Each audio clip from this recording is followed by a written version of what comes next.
Imagine discovering an ancient city without leaving the comfort of your home. In 1963, a man in the Nevşehir province of Turkey did exactly that. He was renovating his house.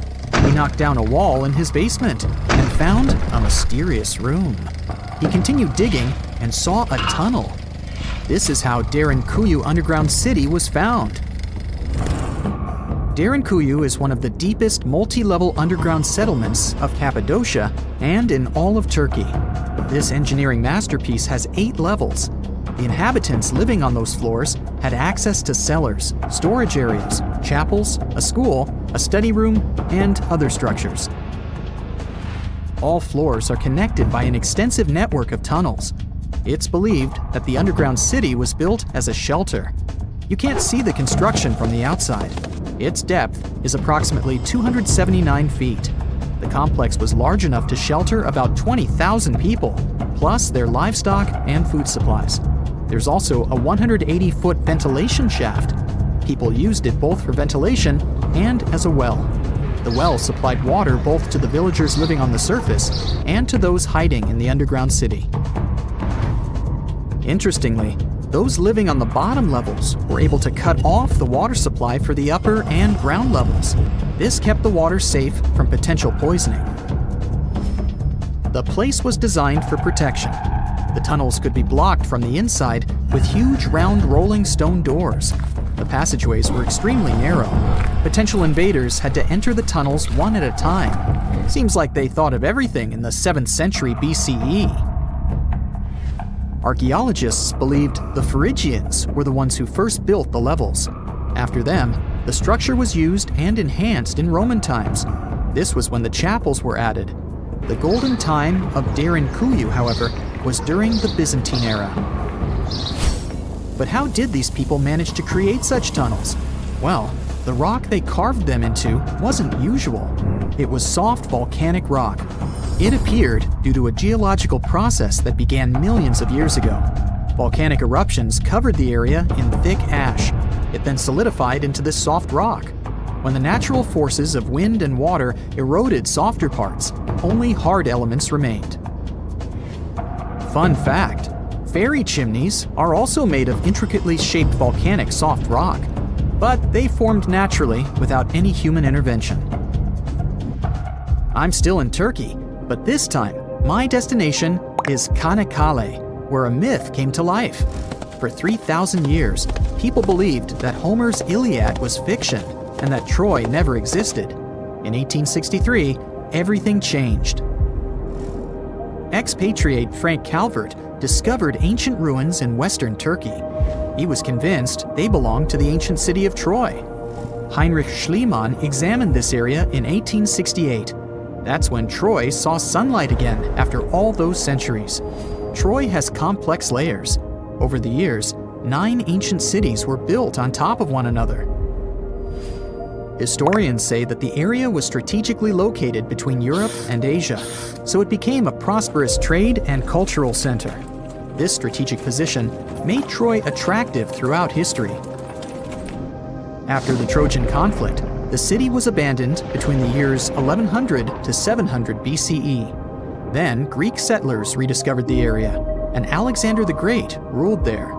The Romans then invaded the city. Speaking of this event, the first thing you would see when visiting the site is a replica of the wooden Trojan horse from a movie shot in 2004. The next stop is Lothal. In the 1950s, Lothal and several other Harappan sites were discovered in India. These new provinces extended the boundaries of the Indus Valley civilization. Lothal was an important part of the Harappan civilization. It had vast cotton and rice fields. Plus, it had a bead-making factory. Beads were made from semi-precious stones, like agate. Many of these beads were later found in Mesopotamia, which serves as evidence that Lothal was a thriving trading port. Archaeologists believe that the city was part of an ancient trade route. Traces of agriculture? Check. Traces of trade? Check. What else? The remains of residential buildings, streets, bathing pavements, and drains. Some real city planning, and impressive examples of early urbanization. The town was well constructed. They were modern houses. Some of them had 6 rooms, bathrooms, a large courtyard, and even a veranda. Lothal also had the world's oldest known dock. It linked the city with the Sabarmati River and the trade route.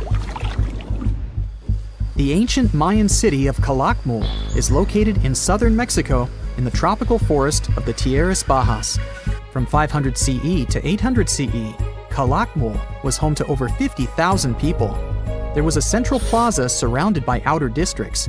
And if we count both the inhabitants of all those outer areas and those who lived in the center, Calakmul had a population of more than 1.5 million people. It was a city that was habitable for 12 centuries. It's believed that the place had more constructions than any other excavated Maya settlements in the region. After 1000 CE, the Maya civilization there faced a downfall. The settlement that was once the center of Mesoamerica was almost completely abandoned. The ancient city was at the heart of the second largest tropical forest in America. The site is well preserved, so today, if you were to visit it, you would be able to picture what life looked like in ancient Mayan times. The city remains include architectural complexes and sculpted monuments, defensive systems, quarries, water management features, agricultural terraces, massive temple pyramids, and palaces, not to mention a variety of body ornaments and other accompanying objects.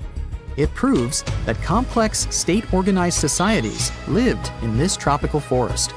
The Mayans depicted nature in their paintings, pottery, sculptures, rituals, and even food.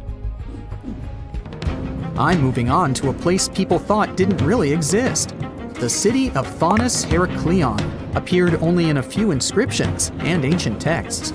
Turns out, it was waiting to be discovered for thousands of years. Scientists searched the majority of the coast of Egypt.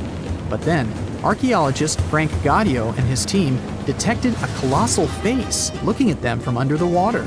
The ancient city of Heracleion was discovered completely submerged 4 miles off Alexandria's coast. In the ruins of the lost city, there were 64 ships, 700 anchors, and a treasure trove of gold coins. Archaeologists consider a 16-foot tall statue and the temple remains the most important findings discovered by the expedition. Back then, the city had ceremonies and celebrations that took place in the Temple of Amun. The ruins and artifacts were made from granite and diorite, so they were in good condition even after having been in contact with water for centuries. They give people a glimpse into what life was like 2,300 years ago in one of the most important trade ports of the world. The city had a network of canals. You can think of it as an ancient Egyptian Venice. The canals linked many separate harbors and anchorages. Towers, temples, houses, and other structures were also linked by bridges. Thonis-Heracleion was the country's main port for international trade and the collection of taxes. No one really knows how the city ended up submerged, but archaeologists connect it with natural causes. At the end of the 2nd century BCE, most probably after a flood, Heracleion got covered with water. Then, Alexandria, the city founded by Alexander the Great, became more glorious than Heracleion. Before Alexandria's fame, Heracleion was the main port of entry to Egypt. So, after the disaster, many ships heading for Heracleion had to change their route and go to Alexandria. Heracleion lost its glory until its rediscovery in 1933. Mesa Verde is an American national park in Colorado. The park is the largest archaeological preserve in the U.S., with more than 5,000 sites, including 600 cliff dwellings. Mesa Verde means green table in Spanish. The name comes from the shape of the mountains in the area, with flat tops and steep sides. The park is an ancestral Puebloan archaeological site. Starting from 7500 BCE, a group of nomadic Paleo-Indians seasonally lived in Mesa Verde. They were hunters, gatherers, and crop farmers. They built the first pueblos in the region. By the end of the 12th century, the Mesa Verdeans began constructing massive cliff dwellings, which are now the best-known structures in the park. I bet you've never heard of the legendary oasis of Zerzura. This ancient city is said to be hidden somewhere deep in the Sahara Desert, and its discovery could mean unimaginable riches and untold secrets. According to an anonymous 15th century Arabic guide, the key to unlocking the city lies in the beak of a bird carved on the city gate. Zerzura might not be as popular as Machu Picchu or the pyramids, but that just makes it more mysterious. Legend has it that Zerzura is built around this big oasis somewhere in the desert west of the Nile. Apparently, it's made out of white stone and has all these luxurious houses and gold decorations. The story goes that a scribe wrote down the account of a traveler who stumbled upon Zerzura while looking for his lost camel. At one point in his journey, the man got caught up in a sandstorm, where he got separated from the rest of his group. The traveler kept wandering in the desert for days, and then, out of nowhere, two men showed up and guided him to the city of Zerzura. The traveler described this city as an oasis filled with little birds and made out of pure white stonework. The city is also said to be guarded by giants. In 1835, an English Egyptologist named John Gardner Wilkinson mentioned the city in one of his books. He spoke to a man from Egypt who found the city by accident after days of wandering through the desert. He mentioned some ruins, unusual stonework, and a large oasis surrounded by palm trees. The man even gave some instructions on how the city could be found, indicating that it might be in the western desert of Egypt. But here's the kicker. Even though a group of explorers went out to find Zerzura, they didn't succeed. At the same time, they did stumble upon a bunch of previously unknown oases. In the early 1900s, numerous expeditions were sent to find the city, including one with a fleet of Ford Model A trucks. But, alas, none were successful. Others say Zerzura did exist at one point, but not anymore. It's possible it was swallowed by the desert. It's believed that back in the day, the Sahara Desert was actually green. Scientists even found traces of ancient rivers that flowed through the area 100,000 years ago, creating green corridors across the desert. But Zerzura might have never been real to begin with. Maybe it only existed in the minds of people, a figment of their imagination as they were struggling in the African desert. For thousands of years, people have been obsessed with the hunt for another lost city, Atlantis. But if this place really existed, where on Earth, or under the sea, could it be? According to Plato, Atlantis was an actual place, and it was supposedly located somewhere in the Atlantic Ocean, near the Strait of Gibraltar. But how did this mythical city become synonymous with a perfect, paradise-like society? Well, you can thank Ignatius Donnelly for that. The American writer published a book in 1882 where he outlined 13 hypotheses about the existence of Atlantis.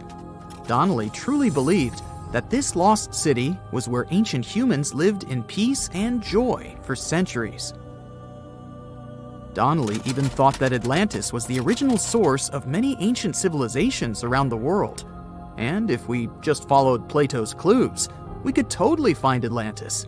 Sounds like a treasure hunt, right? What inspired Donnelly to go on this quest in the first place, you might ask? Apparently, an amateur archaeologist discovered the city of Troy, using Homer's The Iliad as a guide. Well, if Troy was real, then why not Atlantis? Back in the day, some people believed that America was the legendary Atlantis. Columbus really stirred up some excitement when he brought back news about the New World to Europe. But the real hunt for Atlantis didn't really start until the 20th and 21st centuries.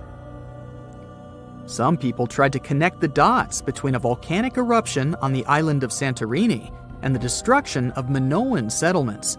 But in 2018, a team of investigators claimed they had nailed it, announcing they had discovered concrete proof that Atlantis had existed. What was their evidence, you ask? A series of mysterious circles in a national park in Spain. But the circles turned out to be nothing more than experimental ponds for studying zooplankton. Let's face it, there's no real evidence that Plato's lost city of Atlantis actually existed. But it doesn't make searching for it any less exciting, does it? The Fountain of Youth isn't a lost city per se, but it is another mythical location that many have claimed to have stumbled upon over the years. Long ago, people were obsessed with the idea of living forever, or at least extending their lives as much as possible. Each culture had its own wild story, like the Greeks talking about a magic fountain that let people live longer, or Alexander the Great finding a river of paradise that could heal the wounded. Japanese legends spoke of hot springs that could make you young again, while the Caribbean locals talked about the restorative powers of the water in one of their own mystical lands. Explorers searched far and wide for these magical waters, but nothing. Probably the most famous of all was the story of the Spanish explorer Juan Ponce de Leon, who thought he'd found it in Florida. Now, Ponce de Leon was quite a character. He sailed with Columbus and became an important figure in the area now known as the Dominican Republic. He found gold in Puerto Rico and even became the island's administrator. But when the ruler of Spain decided to replace him in his duties, he got upset and decided to explore Florida, looking for gold and the elusive Fountain of Youth. He explored the Bahamas, but sadly, he didn't find any gold or magic water. He did, however, make his way to Florida. He explored the coast and even discovered the Gulf Stream. Unfortunately, his last expedition didn't go well, and he was wounded. But the legend of him searching for the Fountain of Youth lived on. Even though historians don't think he was really looking for the Fountain of Youth, thousands of people visit the Fountain of Youth Archaeological Park every year to try the sulfur-smelling water. It's the oldest attraction in Florida, which has been around since the 17th century. Some say the water has unusual properties, but I'll leave that up to you to decide after you visit this place. Norse mythology has its own mysterious land called Thule. It's said to be somewhere between Scandinavia and Iceland, where the sun barely shines and the cold bites hard. The folks there survive on a diet of millet, herbs, fruits, and roots, washed down with a grain and honey brew. As for its exact location, scholars can't seem to agree on it to this day.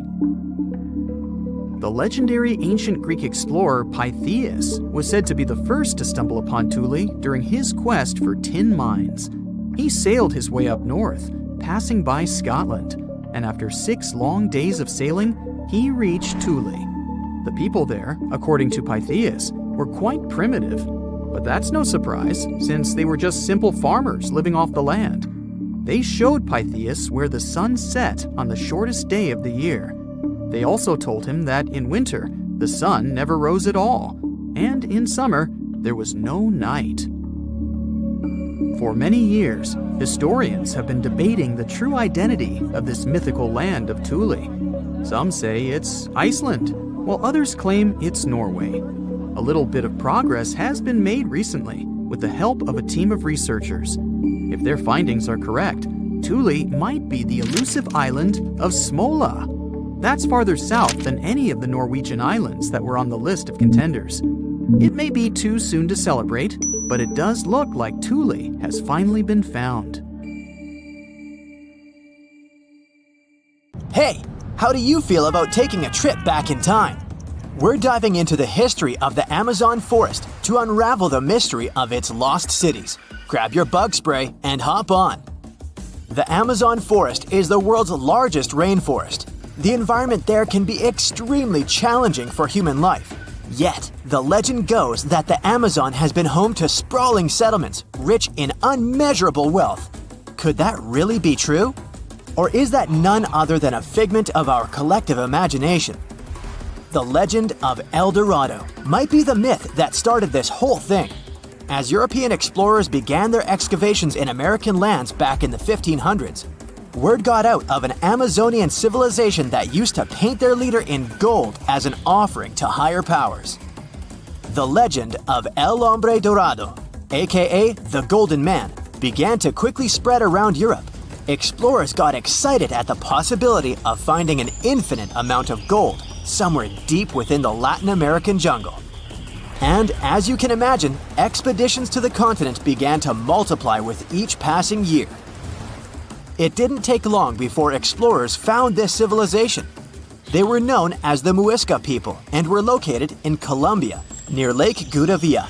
The Muisca people had a tradition of painting their leader, aka the Zipa, from head to toe in gold. In a ceremonial gesture, the Zipa would swim into the river, spreading gold dust all over the lake. For the Muisca, this was their way of acknowledging and thanking the higher powers of the universe they believed in. When European explorers heard and witnessed this practice, they were amazed. For them, gold was used solely for commercial purposes as their main currency for trade. This made them think that the Muisca people must have stacks and stacks of gold hidden somewhere in the jungle for them to use it so abundantly. Well, that's how the legend of El Dorado was born. What was once the practice of El Hombre Dorado traveled on word of mouth until it became El Dorado, a fictional city that was most likely to hide piles of gold. The hunt for this city led Europeans to spend large amounts of money to scour the Amazon forest. Unfortunately, all of their expeditions came back empty-handed. That is, if they ever came back at all.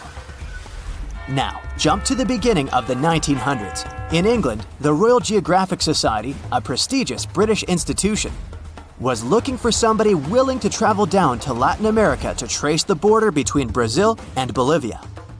More specifically, the part of the border that is nestled deep within the Amazon rainforest. One Sir Percy Fawcett was a Latin American aficionado, and he gladly volunteered to do the job. Oh, it's important to note that the Amazon forest is virtually the size of the continental USA. It sprawls across 8 countries, including Brazil, Peru, and Bolivia. And trust me, getting around is no easy feat. The jungle is covered in dense vegetation, and in addition to that, it's home to insane predators such as anaconda snakes, panthers, crocodiles, piranhas, and so on. But despite all that, Fawcett was very successful in his mapping adventure and seemed to be wanting to come back more. Back in England, Fawcett would scour diaries from other explorers hoping to learn more about the ancient Amazonian civilizations. He would read about the Incas and the Mayans and the great empires they built.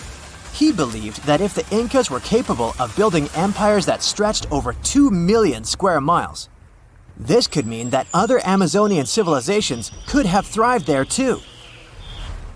During his research, Fawcett came across a report from a 16th century explorer. The report told of a city deep within the Amazon forest that held unimaginable quantities of minerals. A town that stretched for 15 miles without any space from a house to house. This report fueled Fawcett's imagination to a new extreme. From then on, he became obsessed with finding what he called the lost city of Z. Over years, Fawcett searched the Amazon forest, usually looking for stone ruins that could possibly indicate human settlements. On his later expeditions, he focused on exploring the state of Mato Grosso in central Brazil. He would travel from Europe and into the lower region of the Xingu River. The trip to the Xingu would take him around 14 days on foot. Then, he would set sail in small wooden boats accompanied by local indigenous leaders that knew the region better than anyone. How he communicated with the indigenous population is still a mystery, since they only spoke in local dialects. Some scientists believe that this could have been the real reason why he never found the city. They believed he wasn't able to communicate what exactly he was looking for. And this was not his greatest difficulty. As we've said before, Amazon is not a kind place for its visitors. In his diaries, Fawcett tells of encounters with a 60-foot-long anaconda, which he bravely survived. He writes of endless sleepless nights and waking up with his hands and feet swollen from mosquito bites. Some of his peers said he was invincible and tireless, but the day came during his 8th expedition when he didn't make it back home. Fawcett disappeared without leaving any trace behind. Some even suspect that he was close to reaching his lifelong goal. On the day of his disappearance, he sent an optimistic letter to his wife saying there was nothing to fear, and that he was setting out on a certain final search.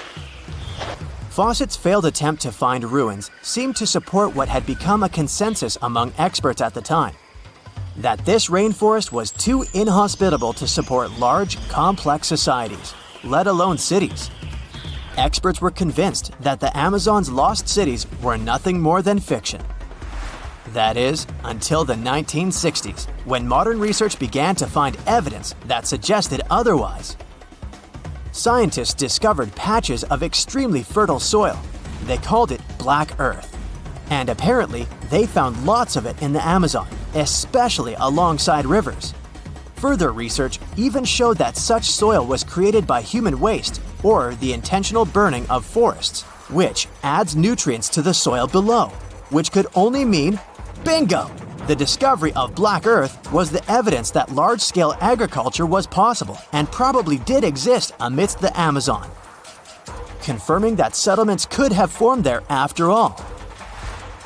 In the 1990s, along the Xingsu River in Brazil, a team of archaeologists from the University of Florida made a remarkable discovery. Working alongside local indigenous people, they found very long ditches. After mapping them, they realized that these ditches were a sign of a big settlement. They were remnants of carefully designed walls centered around a plaza. Some were roads that led to more settlements. In fact, just this part of the Amazon, about the size of New Jersey, was once a network of dozens of settlements that experts believe could have been home to at least 50,000 people between 1250 and 1650 CE. Other discoveries were possible thanks to LiDAR imaging, a type of technology that allows researchers to take satellite pictures of the forest's ground without having to step inside of it. A network of trenches in Acre, Brazil, dates back to 200 to 1200 CE. These suggest settlements that could have supported 60,000 people. Other images from near the Xingdu River suggest cities that could have housed about 50 million people. These were the lost cities of the Amazon. Believe it or not, these images suggest that Fawcett was very close to a major discovery. He was looking for the ruins in the right place, but he was looking for the wrong thing. Unlike cities such as Cusco, which used stone as their primary material, Amazonian settlements used wood and earth to build their cities. These materials are highly deteriorating and probably decomposed over time. Finding them required a bit more technology than what Fawcett had available at his time. Do you remember 2011? Well, play along with me. A diver is set to go deep into the waters of the Musi River, located in the heart of an Indonesian island. He is one among many who have been getting unbelievable artifacts from the bottom of the river. Little by little, divers and fishers discover a long-lost Sumatran civilization. Known as the Island of Gold, the kingdom of Srivijaya was most likely the closest to a real-life El Dorado there has ever been. However, it disappeared late in the 13th century, and until recently, researchers didn't even know the exact location of the kingdom. Picture a civilization built on a river, a true water world, according to the archaeologists that have been studying Srivijaya. Houses, markets, and places of worship were built on wooden piles above the level of the water. Citizens moved around like modern-day Venetians in simple boats. Srivijaya was known to be a rich and important kingdom. It existed from the 7th to the 11th century CE. It was part of the Silk Road, and anyone traveling from east to west had to pass through the city. Their kings were smart and gained control of the Malacca Strait, which allowed the town to have total control over trading routes in the region. If anything, they sure were honoring the town's name.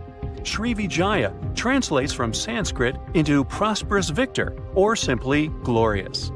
The kingdom was an important commercial outpost of ancient times. It was strategically located among the most influential commercial routes of the ancient world, which means its citizens became extremely rich. Ancient wealthy societies used to overly display their gold and precious metals. They would often use these metals as offerings to their deities, or they would use them to forge large statues and to make jewelry for kings and queens and decorations for their palaces. Srivijaya wasn't different. Local Indonesian divers who have been exploring the half-mile of the Musi River near the city of Palembang have found some evidence. So far, they've discovered a life-size statue of Buddha, jewelry studded with precious gems, temple bells, mirrors, golden jugs, and other items. No official archaeological excavations have been done in the area, so these artifacts are the first items of the Srivijayan Empire ever found. Sean Kinslett, a British maritime archaeologist who has reported on these discoveries, says he is truly surprised. For long, people have been speculating about the true wealth of Srivijaya, and it seems that the rumors have been confirmed. We're starting from ground zero, he says. We don't know what clothes the people of Srivijaya wore, what their tastes were, what kinds of ceramics they like to eat off. Even though this discovery has brought excitement to the scientific community, there is a downside. Divers and fishers sell the retrieved artifacts at the International Antiquities Market before archaeologists can take a look at them. Researchers could try to buy some items, but they're sold for millions of dollars worldwide. Most of the information we know about this El Dorado of the East was learned from merchant accounts of the city. These descriptions say Srivijaya was a kingdom of human-eating snakes and multilingual parrots. That's weird. Some say its active volcanoes gave the town an eerie and enigmatic sight, and all stories emphasize the amount of gold available there. Travel reports were a common way to describe cities in ancient times. In case you didn't know, this is how the legend of El Dorado originally began. As European explorers began their excavations in South American lands back in the 1500s, the word got out that an Amazonian civilization used to paint their leader in gold as an offering to higher powers. The legend of El Hombre Dorado, also known as the Golden Man, began to quickly spread around Europe. It turned out that it was only a ceremonial piece of pre-Columbian civilization.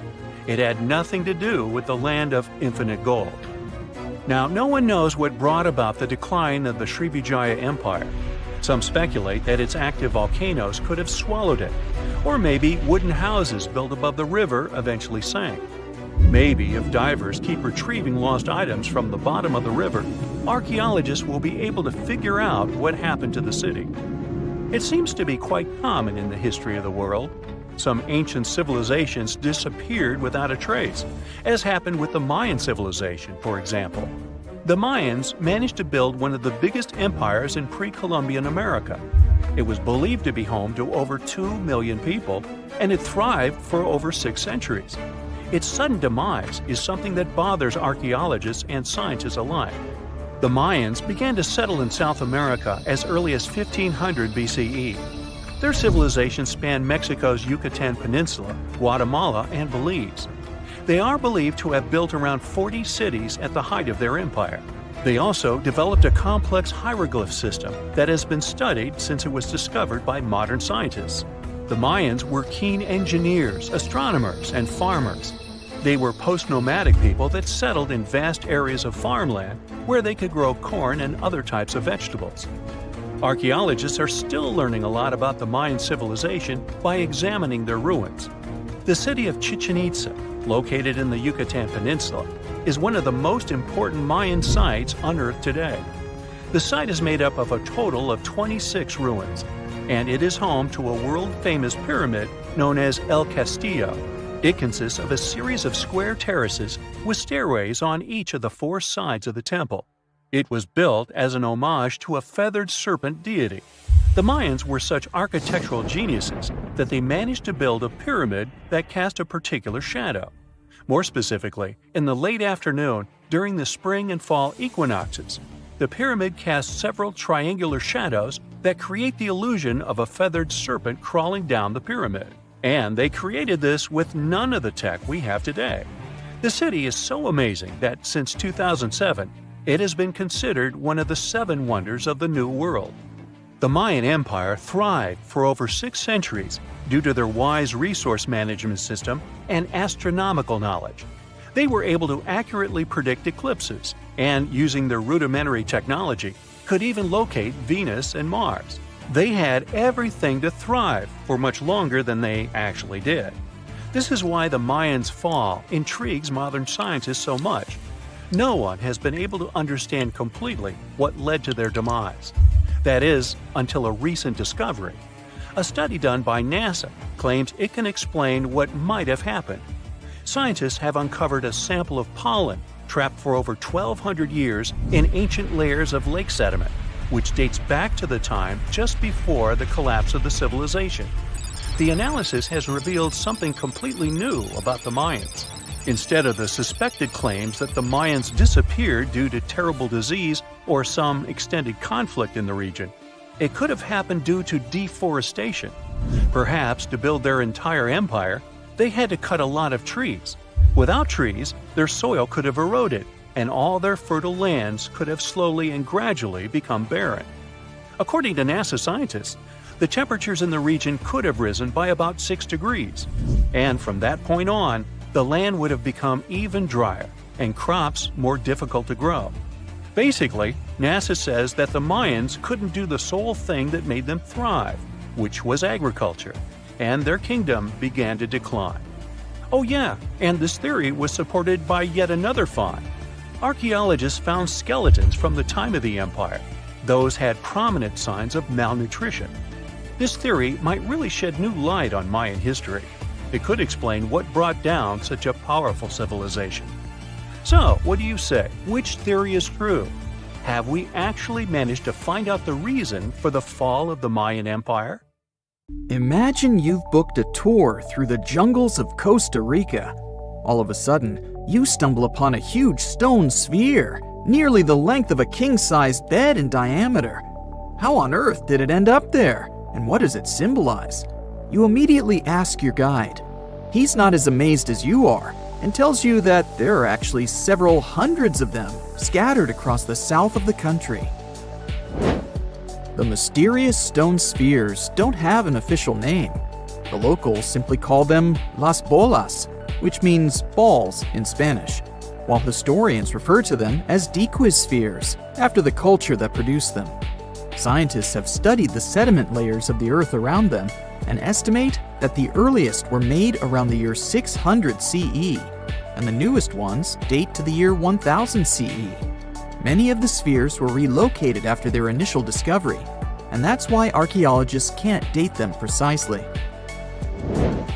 The dequis culture completely disappeared shortly after they were discovered by the Spanish in the 16th century. Unlike the Mayas and the Aztecs, the myths or legends of these peoples didn't survive, so they cannot explain the existence of the mysterious orbs.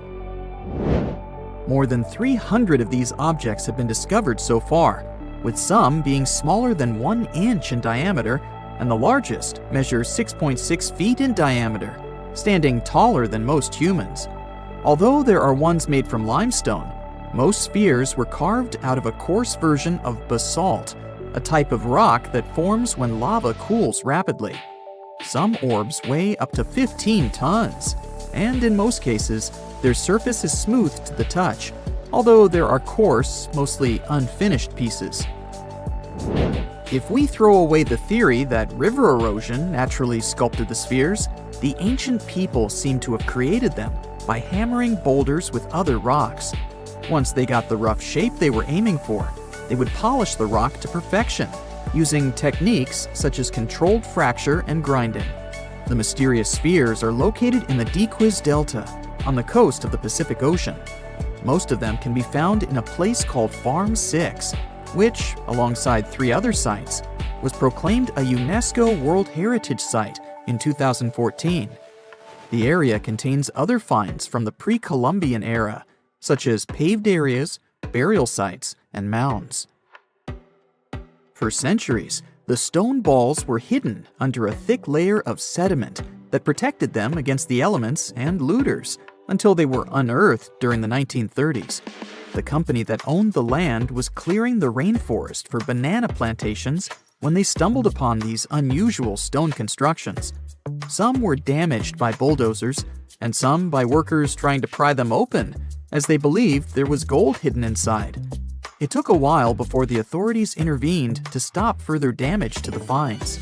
Doris Stone, the daughter of an executive of the company that owned the land, was the first to study the spheres.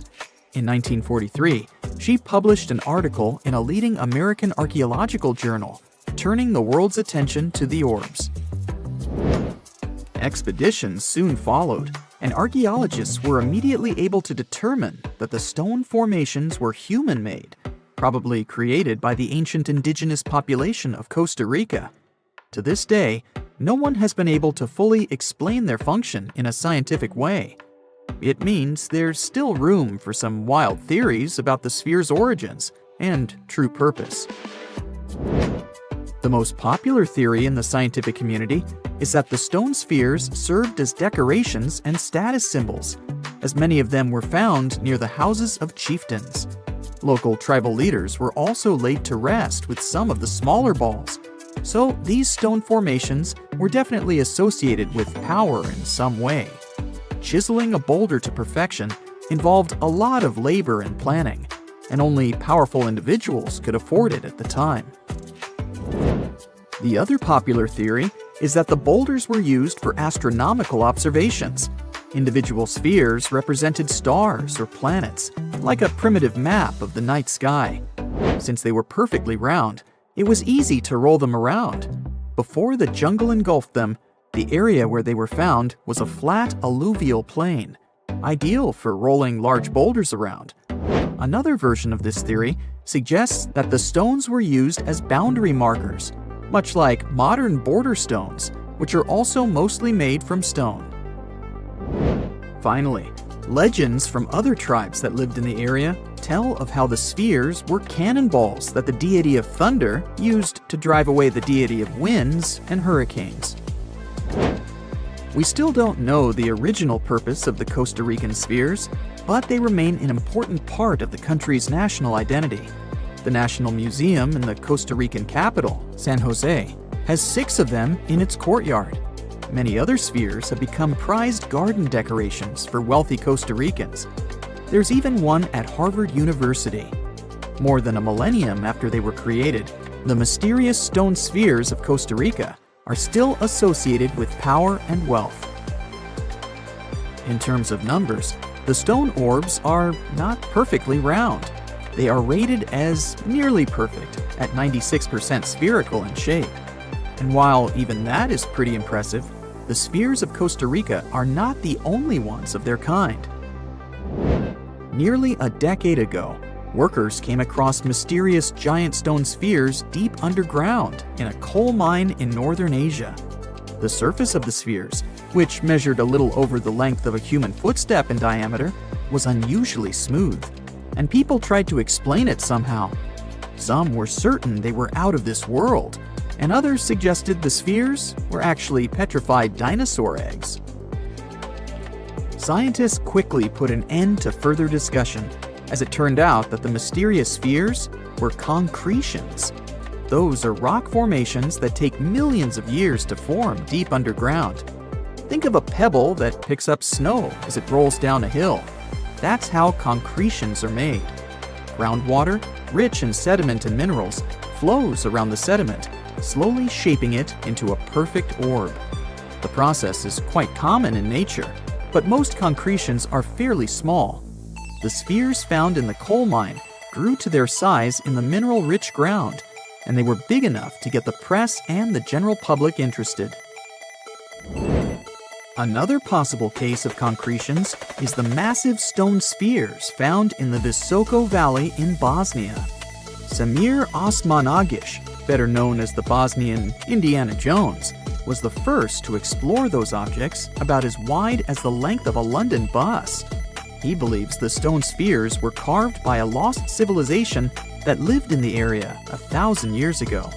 The reddish color of the orbs, though, is proof to geologists that they are indeed concretions, rich in iron content. The Moki marbles, found in rural Utah, are similar in color to the Bosnian spheres.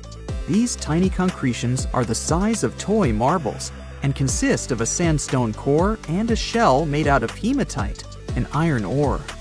In South Africa, miners have come across Klerksdorp spheres, which are similar in shape and size to Moki marbles. The only difference is that these ones formed inside volcanic sediments and ash. The most intriguing among human-made tiny spheres are probably the orbs found on several Greek islands. Scientists discovered 700 stones smaller than golf balls near the Bronze Age site of Akrotiri on the island of Santorini. They believe that the finds were between 3,600 and 4,500 years old. When they compared all the stones' variations in size and color, the archaeologists concluded that these enigmatic stones could have easily been the oldest board game ever made. With the help of artificial intelligence, scientists are now trying to work out the rules of this game. During the early 1920s, the world was mesmerized by King Tut. A British archaeologist, Howard Carter, discovered the young pharaoh's tomb in Egypt's Valley of the Kings, 1922. But the public wasn't only interested in gold and jewelry. The press wrote about the curse of the pharaohs, but was it true? Was an ancient curse really the reason everyone entering the pyramids lost their lives? At the time, this was the only explanation for a series of unexplained passings. The man present at the opening of King Tut's burial chamber, George Herbert V, Earl of Carnarvon, lived only 5 more months after the discovery. He had also sponsored the dig. In comes Sir Arthur Conan Doyle. You probably know of him, the English writer behind Sherlock Holmes. He claimed that an evil elemental caused the explorer's demise. He must have been joking, right? Unfortunately, no. The newspapers continued to blame the pharaoh's curse after every Egyptologist left this world. These are the scientists who study the ancient cultures of Egypt. The archaeologist who opened King Tutankhamun's tomb passed away full 17 years after the discovery. The reason for it wasn't a secret: Hodgkin's disease. Yet again, journalists around the world wrote of a curse. This was getting ridiculous. But science must have had a rational explanation, right? Well, it did. And that explanation was common mold. Harmful fungi, Aspergillus, can survive for ages in sealed tombs. When humans inhale them, there's a high risk of infection in people who have a weakened immune system.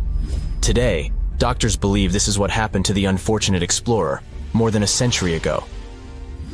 Scientists now know that this type of fungi grows especially well on grain. And King Tut's tomb was full of offerings in the form of baskets full of raw grain and bread. Researchers discovered other varieties of fungi on ancient Egyptian mummies. These molds can easily cause some nasty consequences for humans. The danger of rotting organic material is real. Just look inside your fridge. Any food leftovers you have there start to go off after just 3 to 4 days. You can imagine what happens to food in a sealed chamber after thousands of years. Food is just one kind of organic material. There is also wood. If you expose it to water or even moisture in the air, it starts to deteriorate. You don't have to travel to Egypt to see the effects of this process. Any abandoned building in your neighborhood can serve as an example. When a piece of wood gets wet and has no way of drying out, there is going to be damage. From fungi to wood-boring insects, the list is long. Rotten wood presents a huge structural issue. Beams and floor panels are all made of timber, so you better not go inside a failing building. You can easily lose your footing. But this is just the tip of the iceberg. The building materials since the time of the pharaohs have changed, but so have the dangers. One of the best examples is asbestos. Until the 1970s, most home insulation materials contained this substance. It was in everything, from boilers to soundproofing. This microfiber provided excellent heat insulation. But then, the United States banned asbestos in 1989. The UK did the same a decade later. The reason for it is that asbestos becomes a health hazard when it gets damaged. When humans inhale asbestos fibers, they can get seriously sick. Abandoned strictures are full of this material, and there is no one to maintain them. You see the danger now. Another material is also common in old buildings: lead. Ancient Romans used lead piping to channel spring water into their homes. They also cooked in lead vessels, which was probably not the wisest of choices. You see, lead and water don't go well together because of something called corrosion. But this problem isn't ancient. US officials banned lead piping only in 1986. That means that 7% of American households still have lead service lines. And this is not the only source of poisoning. Until the mid-1960s, builders used lead paint to coat woodwork. In abandoned buildings, this lead coating snapped a long time ago. Anyone who touches doors and windows will disturb this lead dust and inhale it. The dust particles are at least visible to an unaided eye. This is not the case for carbon monoxide. This gas has no color, so you can't see it. It has no odor, so you can't smell it. No way to detect a carbon monoxide leak at all. And how does this dangerous gas usually escape? Poor maintenance. Well, abandoned buildings have zero maintenance. 1 second, you could be exploring an old factory, and the next you could feel dizzy with and have a terrible headache. These are just some of the symptoms of CO poisoning, the less severe ones. But what is the source? All it takes is for an old boiler to finally give way after years of neglect. We've reached an important question. What is the main factor in air quality inside a room? If you are thinking the level of oxygen, try again. It turns out that oxygen levels drop by only 0.3% in 8 hours inside an airtight room. This is a room in which doors and windows are sealed with tape, so the decrease is even smaller in normal conditions. Oxygen isn't the main problem. The levels of carbon dioxide rise sharply inside a sealed room. This is the direct result of human breathing. We inhale oxygen and exhale CO2. Think of it as a waste gas. Normally it's only a tiny portion of the air we breathe, 0.04%. But in a sealed room, high levels of carbon dioxide will make you feel drowsy. And that's the last thing you need when inside a dilapidated building. Carbon dioxide will decrease your ability to think clearly. Researchers from Harvard did an interesting study in 2016. They had office workers come in 6 days in a row to complete a problem-solving test. During the week, they gradually raised the carbon dioxide levels in the mock-up office. The results of the same test kept getting worse over time. There are many factors at play, but CO2 levels definitely had an impact on the workers' problem-solving ability. The test took place inside a typical office environment, not inside a crumbling building where visitors must watch their every step. When I say visitors, I really mean trespassers, and trespassing is a criminal offense in the United States. This goes both for private and public property. If you defy the law, you can be fined up to $5,000 or even face lockup time. That should make you think twice before jumping over a fence with a no trespassing sign. But again, you might not be the only one inside. You can never know who else is in the building. Perhaps a person up to no good? It doesn't have to be a person at all. Animals can pose a threat as well. You would be startled if you saw a rat, for example. But the poor animal would be scared as well. It might bite you. The list of diseases rats carry is pretty long. But rodents' teeth can cause other forms of damage. They grow constantly, so the animal has to constantly nibble on something to stop them from overgrowing. If you ever felt peckish at 1 a.m., you know the feeling. Electric cables are high on the rodents' menu. Abandoned buildings have plenty of those. Old wiring is dangerous on its own. Structures erected before 1984 often used wires made out of aluminum. Today, copper is the standard because an aluminum wire is 55 times more likely to catch on fire than a copper one. Flipping a switch in a rundown building can cost you your life. Be on alert for telltale signs that something is wrong. Lights that flicker, sparks from sockets, and the smell of smoke. And yeah, don't count on an earth cable to protect you from electrocution. Ground cables became standard only in the 1960s. Unlike many other ancient Egyptian burial grounds, King Tutankhamun's tomb stayed hidden and free of unwanted thieves for 3,000 years.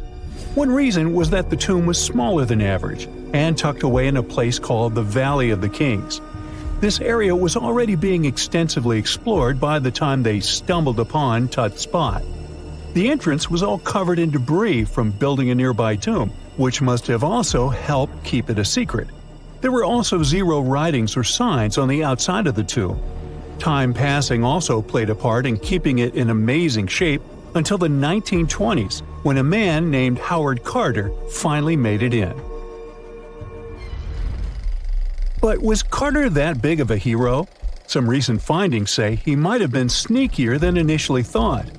People used to think Carter wasn't just a glorified treasure hunter, he was a true archaeologist. Before Tut, he had been on a relentless quest for Egyptian artifacts.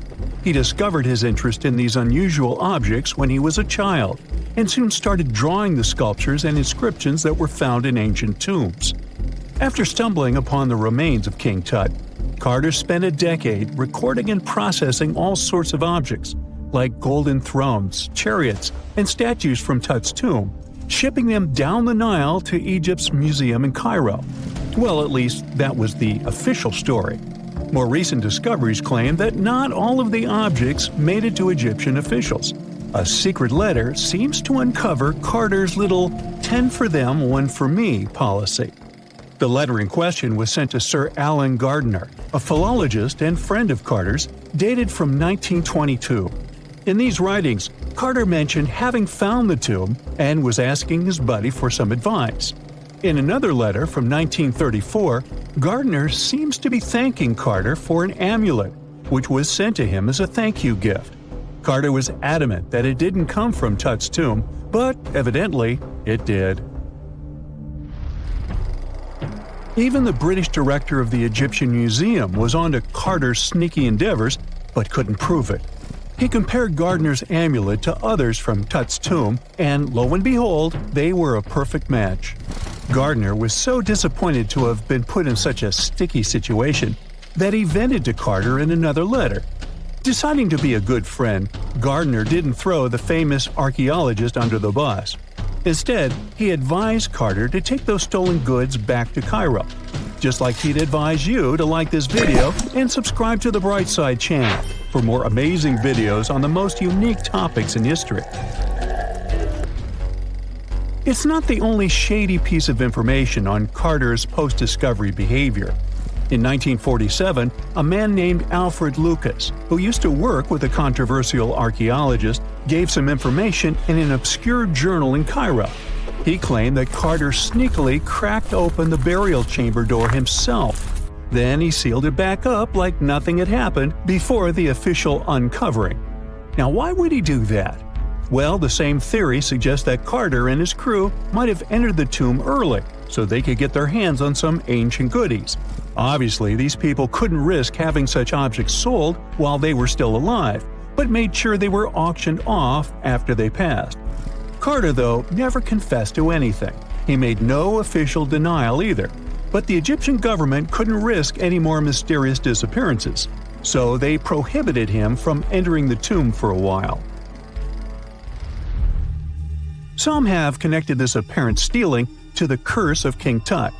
If you've never heard of it, know that it became quite the scary tale soon after King Tutankhamun's resting place was uncovered.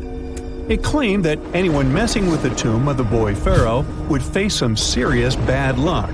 It's not all dramatic like a mummy going on an aggressive spree, but word got out that the people involved in disturbing King Tut's lair met some mysterious, untimely ends. The main untimely passing related to this supposed curse is that of George Herbert, the 5th Earl of Carnarvon. He was this British aristocrat who helped fund the search for the tomb. He passed away just a year after the tomb was opened. Now, people love to call it mysterious, but it turns out that Herbert was already in pretty bad shape health-wise when he got to Cairo, and he ended up getting taken down by a regular disease. Now, let's talk numbers. There were a lot of people linked to this tomb opening: security guards, archaeologists, and supporting staff. And sure, a few of them did pass not long after the tomb started receiving visitors. As much as we'd like this curse to be true for the sake of, good storytelling, statistically, if you have a bunch of people connected to opening a tomb, you'd expect some passings just by random chance. The average lifespan for those supposedly targeted by the ancient curse was more than 20 years after the spell was supposed to kick in. Herbert's daughter even lived until the 1980s, that's half a century later. And Howard Carter himself lived until 1935, a solid 16 years after the big reveal. Some have suggested that the whole curse was nothing more than a careful PR strategy.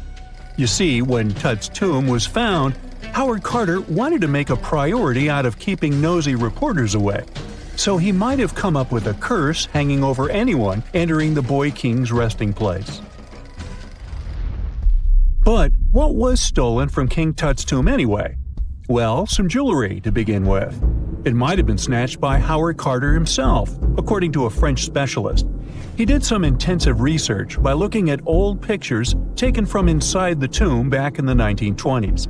He compared those images to various objects from museums and auction houses. He soon started to piece together the whereabouts of some of Tut's jewelry. First up, there's this collar that used to be on Tut's chest. It was all broken into pieces, and some parts went via Carter to the Nelson Atkins Museum in Missouri. Meanwhile, other bits ended up on a necklace owned by some unnamed people who tried to sell it in 2015 but failed. Even the Nelson Atkins Museum agrees, as they've confirmed the information on their website. Then there's a headdress piece. Some beads from it that once belonged to Tut apparently got stolen by Carter too. They were also strung into a necklace and are now being held at the St. Louis Art Museum. Another fancy collar made out of glazed ceramic magic spent some time at the Met, far away in New York. Thankfully, it was sent back to Egypt a bit over a decade ago. This seems to have been, as you'd expect by now, also stolen by Carter. Missing artifacts aside, King Tut still gave a ton of amazing objects that helped us learn more about this incredible ancient culture. Starting with the famous burial mask. It's this massive 21-inch gold art piece with semi-precious stones and glass paste. It weighs 22 pounds and showcases the boy pharaoh with a long beard and a headdress with a cobra and vulture. On the back, there's this spell from an important ancient Egyptian spiritual book that's supposed to make sure it works just as well in the afterlife. Tut was also apparently a board game enthusiast. They found 4 board games in his tomb, some made of ivory. Archaeologists also found a pair of gold sandals, though you'd imagine they were more for show than for comfort. In fact, the pharaoh probably never wore them in his lifetime. Now, speaking of fashion items, it turns out Tut was quite the fancy ruler. They even found a mannequin in his tomb that was used to pick out, adjust, and store his outfits and jewelry. The boy king seemed to have also enjoyed some music, based on the 2 trumpets historians found in his tomb. Though they were played back in 1935 in a BBC broadcast, the instruments are today considered too fragile to be maneuvered.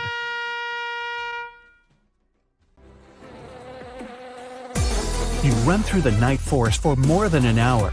You're even faster than a cheetah. You're not tired or cold. You hear a mouse rustling in the roots of a tree and catch all the smells of the forest. With night vision, you see a bird in the night sky. You can go for months without food or water.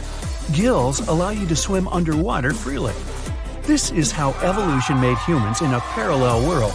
Here, they're ideal organisms prepared for anything they might meet in the wild. In our world, things are more complicated. We evolved, but didn't always get stronger. Humans only survived because they adapted and changed the world around them. A human only has 32 teeth. When they fall out, they no longer grow. But evolution doesn't stop. Our food has become softer and more nutritious. You don't need to chew it for a long time. New diet reduced the jaw and enlarged the brain. As a result, there's no room left for the 4 teeth that are closest to the joint. We call them wisdom teeth. In the future, we'll only have 28 teeth. And even today, 35% of people don't have the wisdom teeth. Homo sapiens is the only mammal to have a chin. This is the protrusion along the lower edge of the jawbone. Even our relatives, gorillas and chimpanzees, have their jaws slanted inward. Anthropologists think that the chin is a result of reduction of human face. Perhaps in the past, the chin supported our powerful jaw and enhanced our strength. Over millions of years, the face has shrunk, but the chin has remained. Put your hand on a flat surface, connect your ring finger and thumb, bend your wrist, and you'll see the palmaris longus. 15% of people don't have this muscle already. It doesn't affect the grip strength and has lost its meaning today. Millions of years ago, it allowed our ancestors to deftly climb trees. Evolution deprived us of this useful skill, but the remainder of it remained with us. Dogs, horses, monkeys, and many other animals can move their ears. This allows them to hear better and communicate with each other. Humans have a long, flexible neck, and evolution has left them without this ability. Still, 20% of modern humans can do it. This is another reminder of a time when we weren't much different from other animals. 10% of people have a Darwin's tubercle in their ear. In the past, we had pointy ears looking like the modern macaw's ones, and this little bump is the proof. When an emperor penguin hatches eggs, it doesn't eat for 115 days. Scorpions can stay hungry for a whole year. Evolution hasn't given humans a camel-like hump of fat or the ability to hibernate like a bear. Every morning, our ancestors woke up and fought for their survival. We need a lot of energy for this, so we have to eat every day. This isn't very convenient, especially when your food isn't sold in the supermarket but runs away from you through the forest or field. In the human brain, at any given moment, 100 billion neurons work. Thanks to this, you have a good memory and can talk. This is essential for survival. A big brain has a flaw. For neurons to work, it needs a lot of fuel. It makes up just 2.5% of body weight, but consumes 20% of its energy. In 2 hours of playing chess, a grandmaster burns 560 calories. A professional tennis player will spend the same amount of energy in a single hour. Big brains make us weak. Even a small chimp is much stronger than a human. Why do you need muscles if you no longer swing from branches? But you need a big brain to negotiate and cooperate with other people. Got weaker, and we like lying on the couch more and more. This is a comfortable position for thinking. At night, our ancestors were especially vulnerable. When you sleep in a new place, the left side of your brain is more awake than the right one. This brain reaction is called the first night effect. This is an ancient reaction of the body to the dangers that awaited a human in the dark. 40 to 60 million years ago, evolution gave us yet another fear. We're born with the fear of being bitten by a snake or spider. Apparently, these animals were the main danger to the first primates. Anthropologists say we became runners 2 million years ago. Broad shoulders make it convenient to swing your arms and keep balance. A special ligament extends from the spine to the back of the head. It stabilizes the head while running. No primate has strong gluteal muscles. They only turn on to full power when you're running. Hairless and 3 million sweat glands keep our bodies from overheating. People are perfect runners, but evolution has made us slow. You'll never overtake a chimp on a short distance, and that's not mentioning cheetahs. They accelerate to an incredible 70 miles per hour. But almost all land animals are sprinters and don't run for more than 10 to 15 minutes. Humans are adapted for long distances. Walking 2 legs helped our ancestors solve many problems. They freed their hands to carry food or tools. 2 legs and a straight back made our ancestors larger and even scarier for other animals. When you stand on 2 legs, you'll quickly see a saber-toothed tiger, which is waiting for you in the tall grass of the plains or the African savanna. Your body weight is distributed over only 2 limbs, and this has consequences. You can calmly walk down the street, stumble, and get injured over that. Consider this our payment for upright walking. So why do we need toes? Certainly not to hit them on the furniture. When our ancestors lived in the trees, toes helped them cling to branches. Imagine you can work at the computer, draw pictures, or cook scrambled eggs, all with your feet. Cool, but good old evolution has deprived us of this skill. Today, we're not sitting in the trees, but our feet remain flexible. Come to think of it, hooves would be more suitable for us. They're durable and don't need shoes. But until we evolve again, our feet remain fragile. Either of them has 26 bones. This doesn't make our walking or running any safer. You go to the cinema, take your popcorn basket, and start munching on it in anticipation of a great couple of hours. But then, you start choking. Those few minutes of coughing and involuntary tears seem to last forever. The human is the only mammal that can choke on its food. We can't eat and breathe at the same time. The reason for this is the structure of our vocal apparatus. Your larynx is down below, thanks to which you can talk, but not while eating. Goosebumps, horripilation, gooseflesh, these are the names of the reflex that makes your skin not smooth but bumpy. This happens when you're cold or scared. Greetings from the Stone Age. Our ancestors were covered in thick hair. When they got scared, the hair follicles rose. This made them large and menacing for other animals. This natural reaction warmed the body as the air grew colder. The body of modern people no longer has long and thick hair. But if that movie is really scary, or you forgot your jacket in the evening, goosebumps still appear. Bears, hedgehogs, bats, some turtles, fish, and insects. All these creatures have one thing in common: they hibernate. Scientists claim that our ancestors were also on this list. In a cave in the north of Spain, researchers found fossilized bones of ancient people. The analysis showed that 500,000 years ago, humans could spend several months hibernating, similar to bears. Thanks to this, they survived Ice Age. Wow, how I miss this skill. Our eyes allow us to see dust in the air and huge mountains on the horizon. We see the world in color and recognize each other's faces. And when it gets darker, our vision quickly adapts to new conditions. But we don't see well in the dark. Evolution hasn't given us the sight of a tarsier. This primate is the size of a baseball and can see perfectly in the dark. Tarsiers could easily catch a beetle flying through the night forest. Still, I wouldn't want my eyes to take up most of my face, and beetles are actually not among my favorite after-dark snacks. How about you? A girl, once and beautiful, ended up in a grave with a huge sickle across her neck. There were no signs of violence, no indications of any actual crime. Yet, someone was clearly terrified when they forced her into that grave. So scared that they even placed a padlock on the big toe of her left foot. They wanted her to stay in the tomb once and for all, fearing she might rise and take revenge on them. So, a whole community turned against a young lady who wasn't even over 20 years old, deeming her to be of ultimate danger. Do you see what I'm driving at? Let's test your historical knowledge. Who has been feared throughout human history to such an extent that commoners couldn't shake off that lingering sense of dread, even after their passing? If you say witches, warlocks, and vampires, you'd be completely correct. Just a little hint here. If you can't overpower someone physically, you can do it supernaturally. Well, that's at least what people used to think back in the 17th century.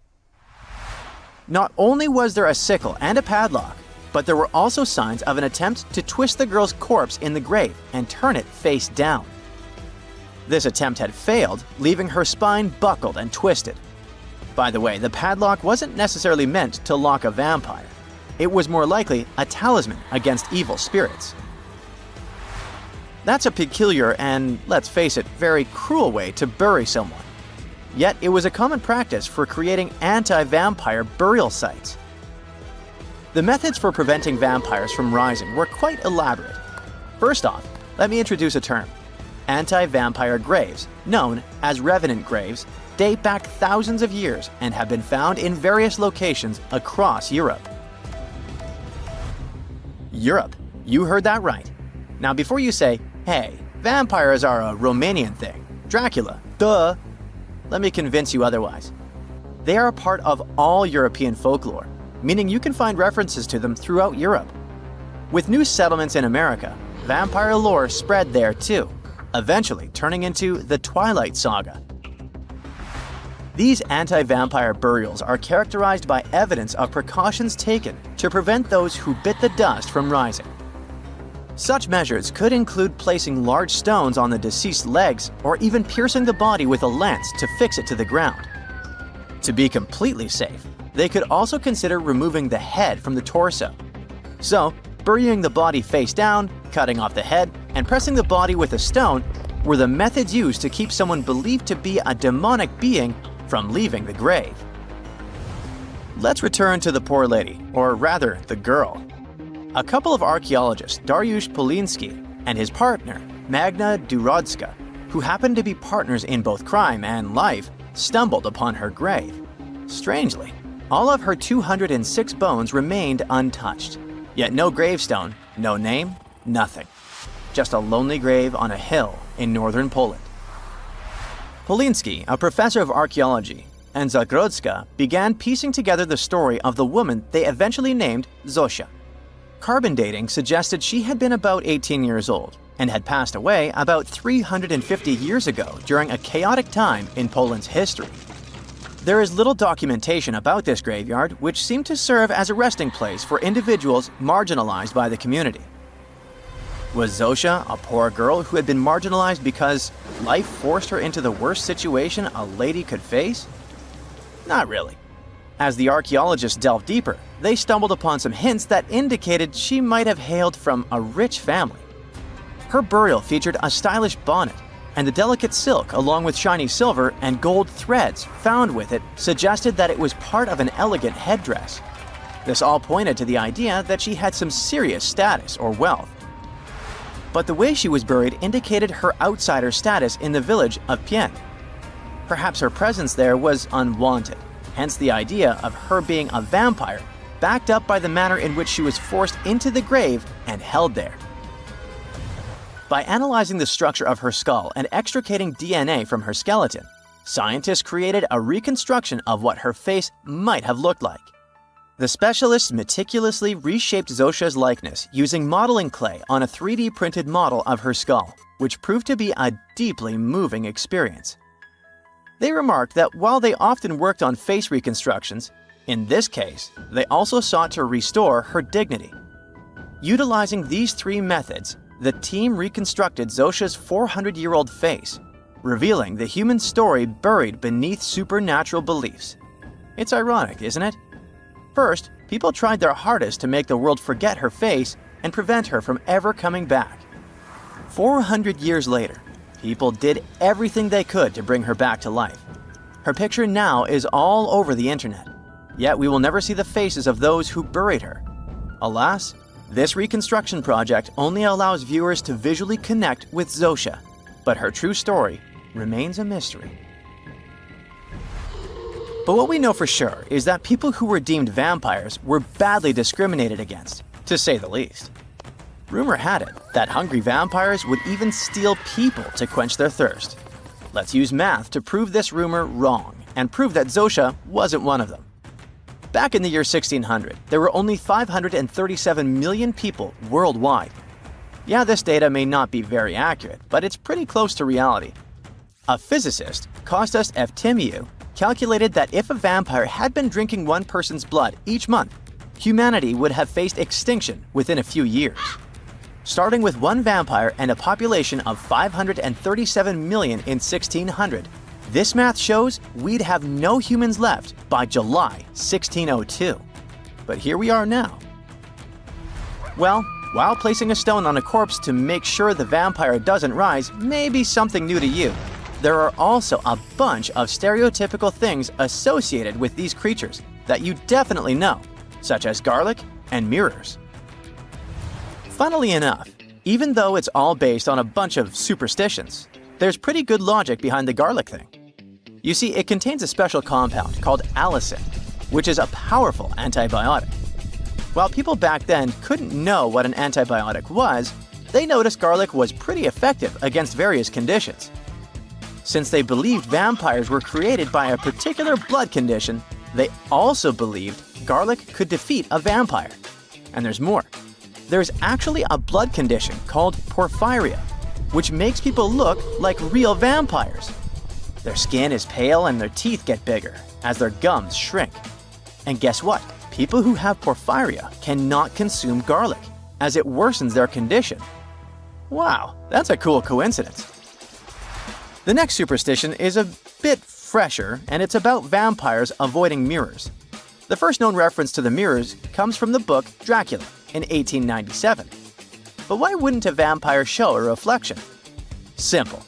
Before the plastic era we live in, mirrors were traditionally backed with silver. Silver was commonly believed to repel evil spirits, possibly because it has antimicrobial properties. Much like garlic, its healing properties may be what was supposed to scare off a vampire. Another reason why suspected vampires may have avoided mirrors is the changes to their appearance from conditions commonly confused with vampirism, like porphyria and rabies. People afflicted with these conditions may have avoided looking in mirrors for that reason, causing others to assume that vampires avoided mirrors. But if you ever met a vampire and these methods don't repel it, I have one more trick for you. Ask the potential vampire to count. It can be spilled grains, seeds, or even the holes in the fishing net if you happen to have one. Vampires are into math, so they'll stop to count, delaying them until sunrise. And we all know that vampires don't do well in sunlight. Ironically, it's Count Von Count, a vampire who teaches us how to count on Sesame Street. This just in, the world's oldest pyramid was built during the last ice age. And I'm not even talking about Egypt. I'm saying our ancestors might have spewed a 27,000-year-old pyramid in West Java. Gunung Padang is not exactly shouting pyramid. It's more of a mound with huge scattered stones tossed all over it. But local people seem to revere it, and they have for centuries. It wasn't until recently that the Indonesian authorities decided to excavate a bit deeper to see what all the fuss was about. They ended up finding the remains of a human settlement. It was rather unexpected, since the mound is pretty high up. This excavation could only prove there were humans in the area as far back as 45 BCE, which sounds reasonable. It was up to an Indonesian geologist named Donny Hillman to prove that Gunung Padang is the world's first pyramid. He used all sorts of new technology to support his claim. Our guy used carbon dating, which digs deep into the earth and takes whole chunks of soil. He found layers and layers of constructions, like he was digging up Rome and finding ancient buildings buried in the ground. His research proved that there had been caverns and even rooms down there, which could only mean one thing: humans. As for the rocks located up in the mound, they were most likely strategically placed by the people who lived there back in the day. They needed a place to meditate, so they arranged things in a harmonious way. Their smooth surfaces wouldn't be the result of years of erosion, but the works of great sculptures, the Michelangelos of their day, let's say. If this is all for real, then human civilizations began way before we think they did.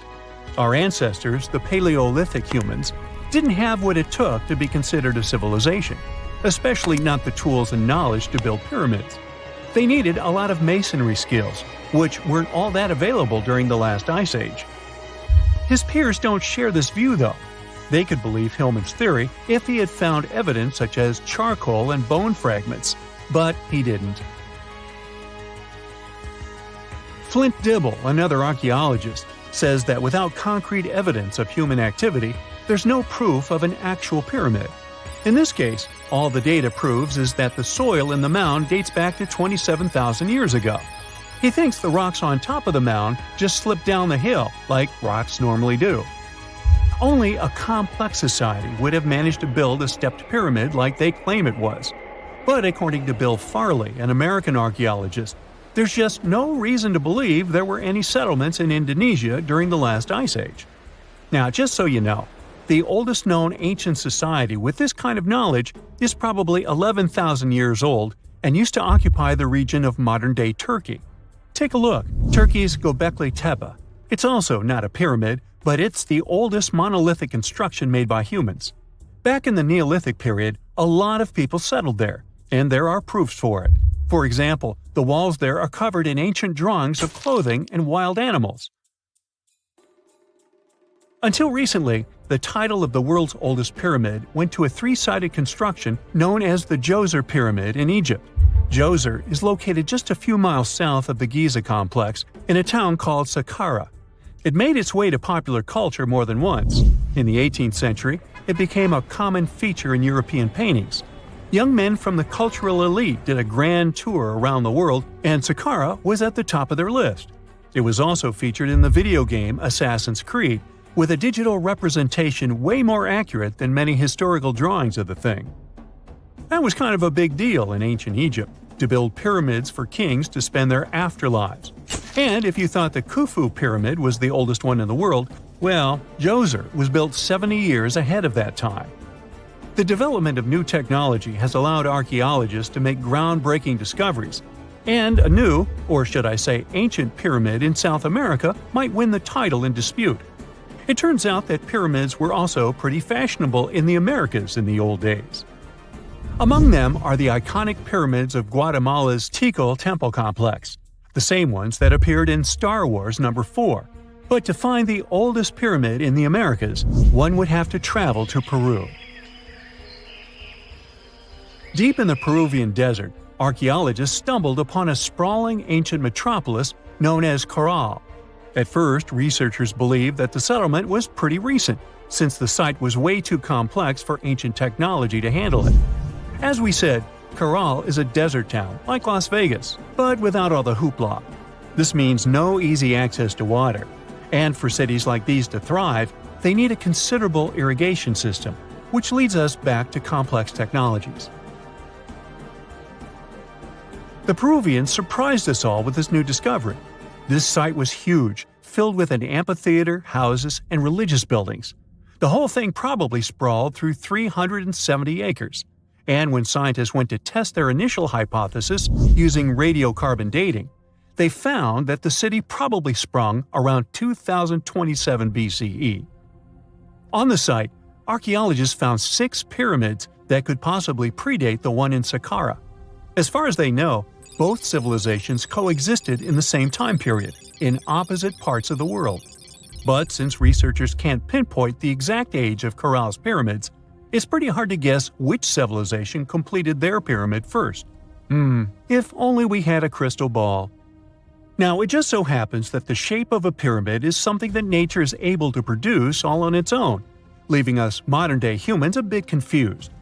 A classic example is the Japanese side of Yaonagani, which also goes by the name of Japan's Atlantis. The entire monument is about the size of 5 football fields and the height of a 5-story building. Explorers and scientists believe that Yaonagani dates back to 10,000 years ago. For Japan's top marine geologist, Professor Masaki Kimura, Yaonagani is the heritage of a lost civilization. Kimura has dived into exploring the ruins over 100 times over the past 10 years. To him, there are clear signs of human activity down there. Check out this triangular-shaped pool on the monument's surface. Kimura thinks it's actual proof of humans, because this triangle-shaped concave is a historical symbol of water fountains in the region. As it happens with a lot of these cases, not all scientists are convinced the same. For many, Yaonagani is probably the result of thousands of years of erosion, and the fact that the monument is composed of one massive rock leads them to believe it is not really human-made. Sure, these huge basalt columns may look like the ruins of a palace, but they're most likely the result of the intense volcanic activity in the region. And speaking of natural formations that really look like a human made it, a pyramid on Mars has been a hot topic lately. Humans have been keenly trying to prove that there is life on Mars for quite some time. But some are stretching it really far, saying that little green or gray people built a pyramid on the planet to try and build their own civilization. This picture was taken over a decade ago by the Mars Reconnaissance Orbiter, the MRO, but it started to resurface recently. It shows what looks like a 3-sided pyramid. Some people claim that the smooth side of the pyramid could only be the effect of otherworldly work. Then science comes along and explains that Mars is home to one of the deepest canyon systems in the whole solar system. The so-called pyramid is located in what is known as the Kandor-Chasma region. This Martian region has a bunch of similar formations that are nothing more than the result of erosion. Nothing supernatural going on there, apparently. If you come across a well in Portugal, resist the temptation to gaze into its depths. The inverted tower in the enigmatic city of Sintra sends chills through those who encounter it as it spirals down a daunting 88 feet into the underground. It certainly wasn't designed to collect water, yet its true purpose remains a closely guarded secret. Dating back to around 1904, this well could have been involved in a mysterious initiation tradition from the Knights Templar. The Templars had faded into history almost 6 centuries before the construction of this pit, but their enigmatic traditions were revived by later generations. So one theory says that candidates seeking to join the group back then had to confront their deepest fears by facing this well, descending its spiral staircase blindfolded. When they reached the bottom of the inverted tower, they removed their blindfolds and were faced with this frightening sight. The only way out of this dark labyrinth was to keep looking up and following the light. Now imagine yourself browsing the shelves of a used bookstore until you find a book with an alphabet you've never seen before. You decide to use an image translation app but find no matches. Intrigued, you buy the book. Then you show it to your friends and family, but nobody recognizes that alphabet. Rare book dealer Winfried Vonnig probably experienced the same frustration back in 1912 when he acquired what would later become the most enigmatic book in the world. The work is known today as the Voynich manuscript, and it's written entirely in an unknown language that no one has deciphered yet. The pages of this 15th century codex are filled with botanical drawings, but these aren't typical daisies or roses. In fact, they don't resemble any plant species that we know of. What makes things even stranger is the illustrations of unfamiliar constellations and women swimming in green baths.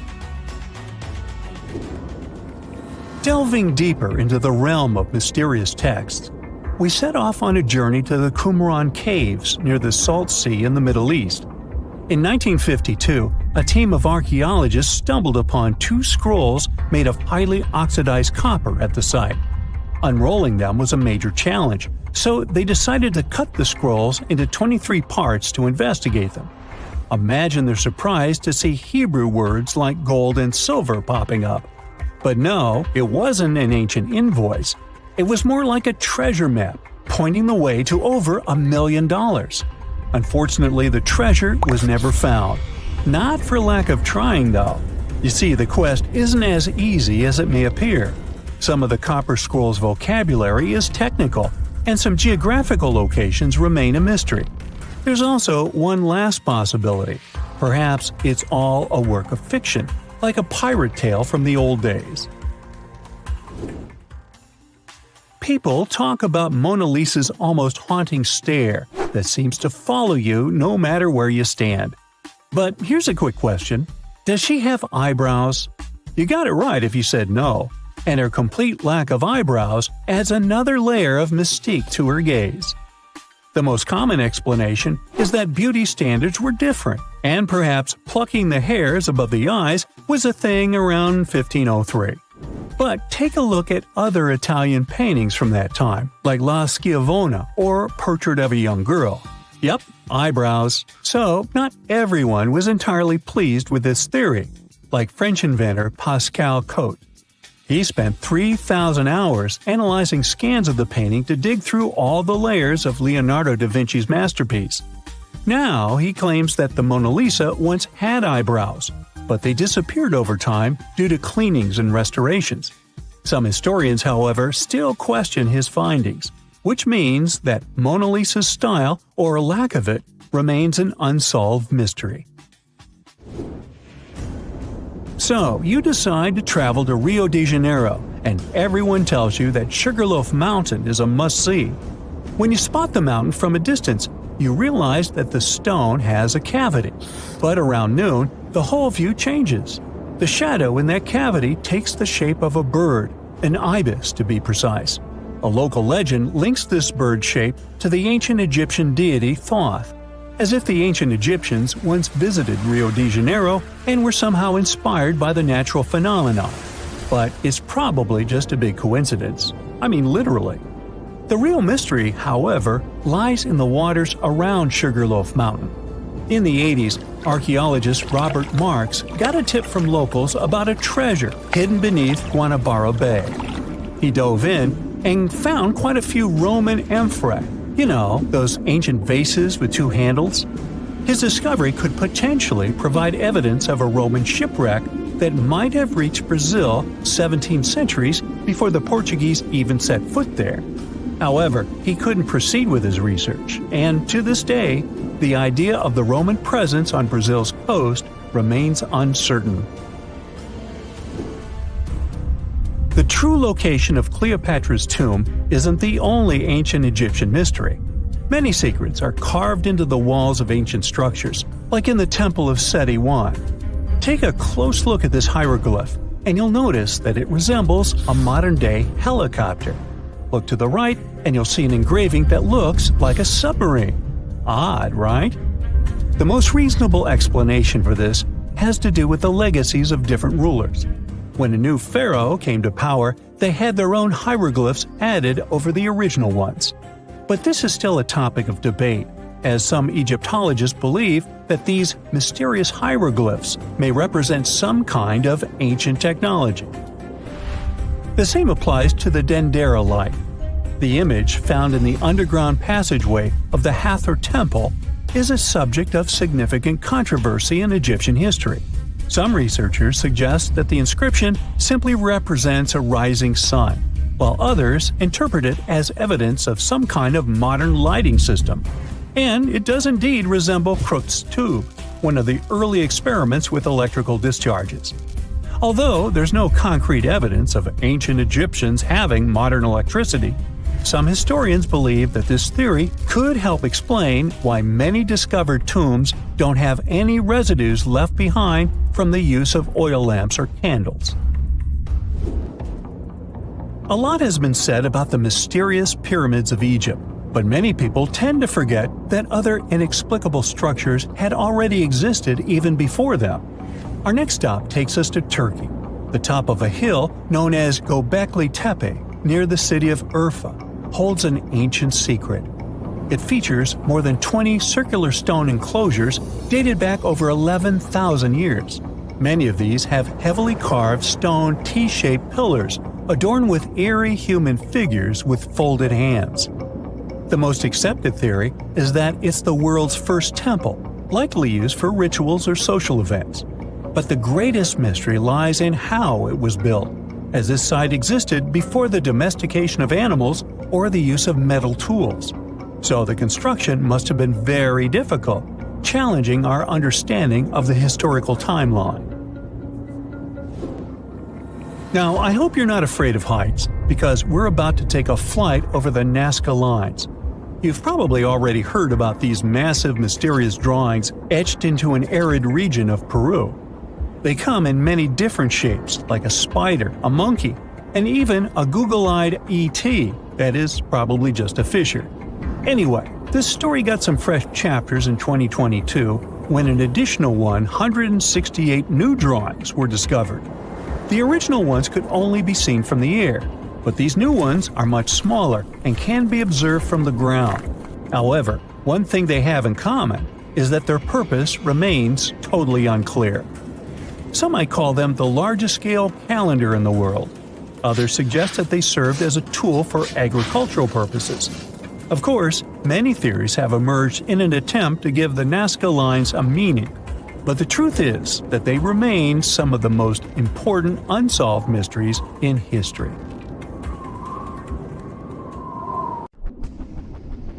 A remote survey vehicle, Okeanos Explorer, found this mysterious golden orb in the Gulf of Alaska, about 2 miles deep underwater. No one can say what this thing is. It's a strange object just 4 inches wide, and it was firmly stuck to some rock. When you touch it, it's smooth, soft, feels like flesh. You can even see a hole in it, as if something escaped from there. But what? Divers brought the mysterious orb to the lab from the Pacific Ocean. They felt like in the beginning of a horror movie, almost as if you poked this thing, something would jump at you. This could happen if they had found it sooner. The hole in that orb means something alive tried to get inside or break out from inside, which is why scientists assume that this is an egg. We might have discovered a new species, or a new life stage of some species we already know. Some species do lay their eggs on the ocean floor, like squids. Although, if that's the case, then these animals might be gigantic, because that egg is huge. But maybe it's not an egg. Maybe it's a sponge. They found this thing surrounded by white coral, where sponges usually vibe. Just months before this discovery, scientists found more than 5,000 new marine species in a tiny space between Hawaii and Mexico. The Gulf of Alaska is home to 52 more species, with tons yet to be identified. So maybe it's just one of those sponges we haven't discovered yet. Or it might be a coral, or something entirely different. The only thing scientists know for sure is that the thing is a living organism. They're planning to move the orb to a more advanced lab to conduct DNA testing and reveal more about it. And it's not our first horrifying discovery from the oceans. In 2013, 2 rare locomotives were discovered under 90 feet of water off the coast of New Jersey. Scientists think that both of them were lost in the 1850s. For something that's been underwater for 160 years, they're in very good shape, even with layers of rust and barnacles. You can even see their smokestacks, and they sit upright, as if ready to pull into a station any minute now. They're not sure where these locomotives came from. There's no historical record of them being built or lost, which makes their discovery even more mysterious. They have strangely rare steam engines, both about 15 tons, lying 5 miles off Long Branch. The engine models were already outdated even back when these trains were made. They were small and powerful, but were only produced for a short time. Perhaps they were on a journey from Boston to the mid-Atlantic. Then a storm struck. It caused them to either fall off a barge or to be deliberately pushed off to save the ship. Scientists want to restore the locomotive to learn more about them. And this isn't the only gift to the seas humans left behind. Jeff Bezos, founder of Amazon, has found the Apollo 11 F-1 rocket engines in the ocean. During the 1969 Apollo 11 mission, the Saturn V rocket used 5 powerful F-1 engines in its first stage. Each of them produced 1.5 million pounds of thrust. They burned 6,000 pounds of fuel per second, 1.5 million times that of a regular car. These engines burned for a few minutes before falling back into the Atlantic Ocean. Jeff Bezos got inspired by this story and began the search for those engines about a year ago. The team used an advanced deep-sea sonar. They finally found the engines 14,000 feet below the ocean surface. Scientists aren't sure what the conditions of the engines will be. They did have a super-fast impact with the ocean after all, and then laying over 40 years in salt water. But they were built from very tough materials, so hopefully we'll be able to study them. Ideally, Bezos wants to recover them. They're still a NASA property, but he hopes to display them in museums like the Smithsonian or the Museum of Flight in Seattle.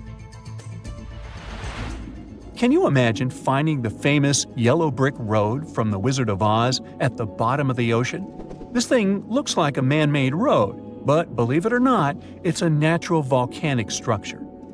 Divers were exploring underwater volcanic mountains called seamounts in Hawaii. They wanted to investigate a split in the Seamount Trail. They live-streamed their journey and suddenly stumbled upon something fascinating, a pattern of cracks in the seabed that looks like a brick road. They used a robotic arm to pick up the rocks. The rocks had distinct rectangular blocks separated by straight lines and right angles. Someone joked that it might be a road to Atlantis, and another called it a yellow brick road, hence the name. But after some study, scientists discovered that this dry lake bed was made by super-energetic ancient volcanic eruptions. This is actually fractured hyaloclastite rock. Since the volcanoes were going crazy, they heated up and cooled down repeatedly until they created this unique cobbled pattern. On June 20, 2011, the OceanX diving team discovered something extremely weird. They were searching for treasure in the northern Baltic Sea in the Gulf of Bothnia. Instead, they found an anomaly. The thing, dubbed the Baltic Sea anomaly, logically, looked very weird and unnatural. The anomaly is almost 200 feet wide. It looks like a mushroom, rising about 10 to 13 feet from the seabed. It also has a huge disc shape, twice the size of a football field. The main part of the anomaly has straight edges and box-like structures. The top has cracks filled with some unknown black material, and it's not made of metal. The object lies about 300 feet deep in the Gulf's waters. The main mystery is why it's there. This discovery did create buzz in mass media. Some people started saying that it might be a sunken extraterrestrial ship, the remains of Atlantis, or a portal to another world. These claims got even more support when we found weird pavement-like platforms surrounding the object. It kind of looks like a staircase. And on top of that, explorers reported that their electrical equipment, like sonar instruments and satellite phones, malfunctioned near the thing. And it's not even some random reports. Researchers from different institutes said that as well. But scientists think that this is most likely a natural geological formation, even if it doesn't look like it. Although they can't really explain what that formation is supposed to be. They have many theories. It could be linked to human evolution, a glacial deposit from the Ice Age, a result of volcanic activity, and so on.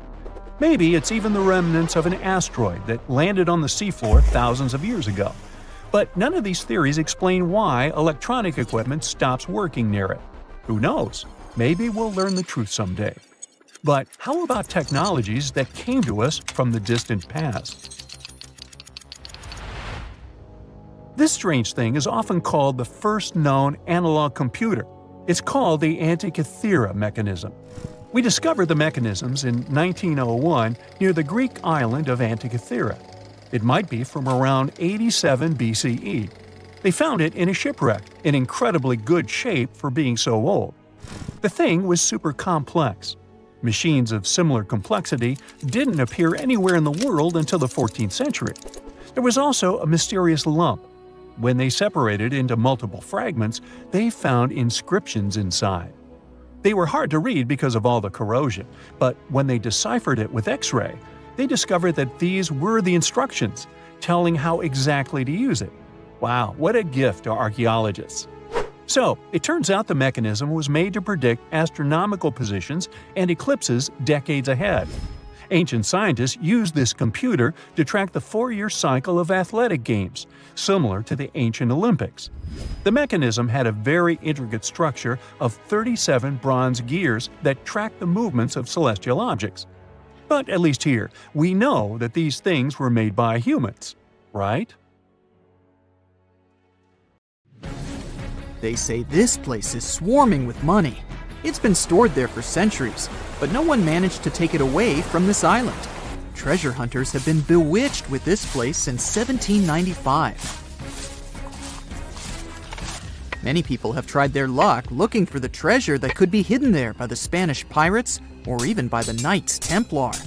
But today, it's impossible to get there, as it's a private place, so all you can do is book an ocean tour around this island. Otherwise, you can take a peek at it in a TV reality show starring the Legina brothers, Rick and Marty, who are a team of enthusiasts looking for the treasures of Oak Island in Nova Scotia, Canada. Yeah, seems like there's no place where TV producers can't get to. One of the most famous discoveries out there was the so-called Money Pit. Despite the promising name, it wasn't full of money. Now we have to jump to 200 years ago. The Money Pit was first found by a 16-year-old kid in 1795. One day, Daniel McGinnis went fishing at Oak Island. He saw a tree there. Unsurprisingly, it was an oak, and it had weird markings. They didn't seem to be natural, so Daniel decided to check the area. He then saw a sunken patch of ground and started digging immediately. His two friends helped him out, but instead of treasures, the guys only found logs placed underground at regular intervals. It looked like a place where someone could hide money or jewels, but nothing precious was found. However, there was something curious down that pit. Someone found a granite stone there, and it had an engraved inscription on it. There were many attempts to decode it, but most of them ended up in failure. There's one translation though, and it says, 40 feet below, 2 million pounds are buried. Yeah, McGinnis and his friends should have dug harder. The next fun thing about the Money Pit is the coconut fiber found down there. They say that large amounts of this fiber were found at a depth of 60 feet. It may not surprise you, but I have to remind you of one thing. Oak Island is in Nova Scotia, Canada. Coconut trees do not grow there.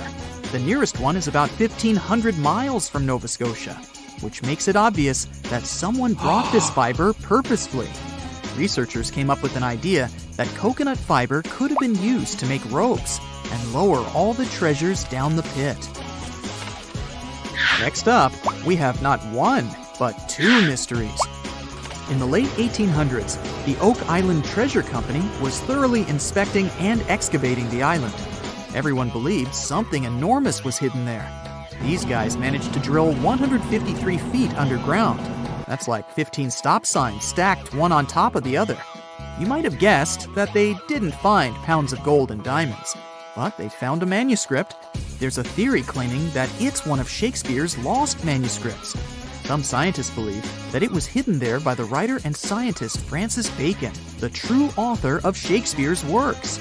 Yeah, rumor has it was Francis and not William who wrote all the plays and sonnets. But there's no proof it was really so. The Money Pit may be the most popular shaft on Oak Island, but it's not the only one, and it's not the first. Before the Money Pit discovery, treasure hunters were drilling at Smith's Cove. While damming there, they found a wooden piece. It was a U-shaped formation that had Roman numerals. After a more thorough inspection, the specialists realized it was supposedly dated to 1769. The Money Pit was discovered 26 years later.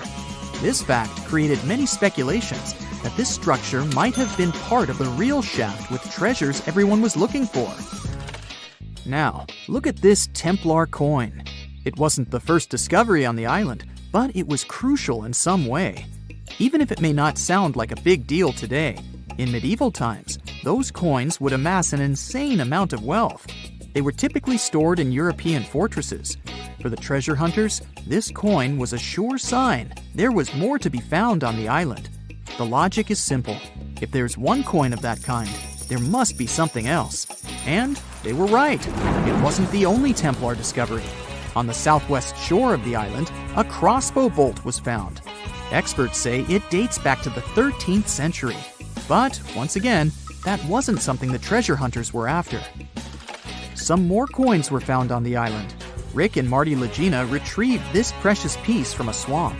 The coin is made of copper, and this time, it originated from Spain.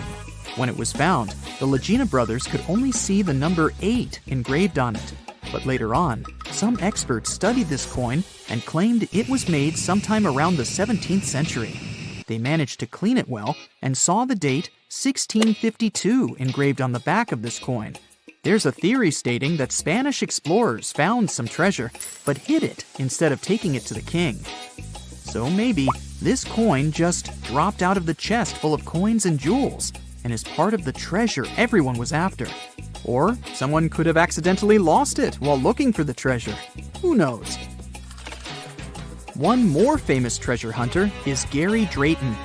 Gary and his team, together with Rick Legina, came across 2 coins while metal detecting the island. Those were 17th century King Charles II Britannia coins. One of them had a very clear inscription on it, stating that the coin was minted back in 1771. Another swamp treasure of possibly Spanish origin is also here. This time, it's a silver ring. A specialist studied it closely and reported that it had been repaired twice. The ring was once made bigger, and it was also made smaller once.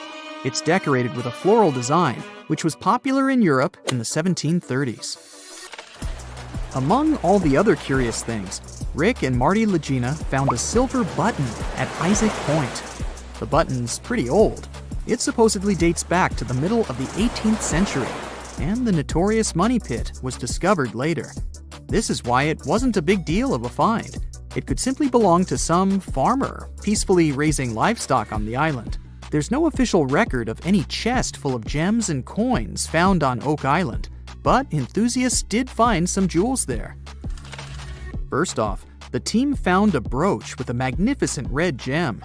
They mistakenly thought it was a ruby, but a professional gemologist stated it was a garnet. The piece was made of silver, and it's pretty old. Experts believe it was made around the 15 or 1600s. Another brooch they found didn't have any gems on it, but it had an intricate design. It's a brooch with a leaf design and an ornate rope.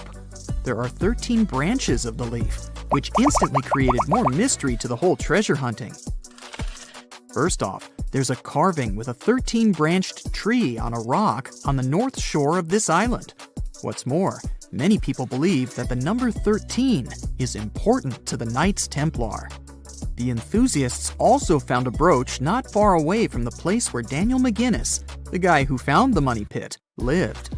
The brooch was shown to a professional gemologist, Charles Luton Brain. He had to break it to the team that there were no gems adorning this piece of jewelry. In fact, the stone that seemed to be a gem was just a piece of glass. It was processed using a special technique though, so it was leaded glass. The enthusiasts decided to study the brooch even more and found out that part of the brooch was made of gold.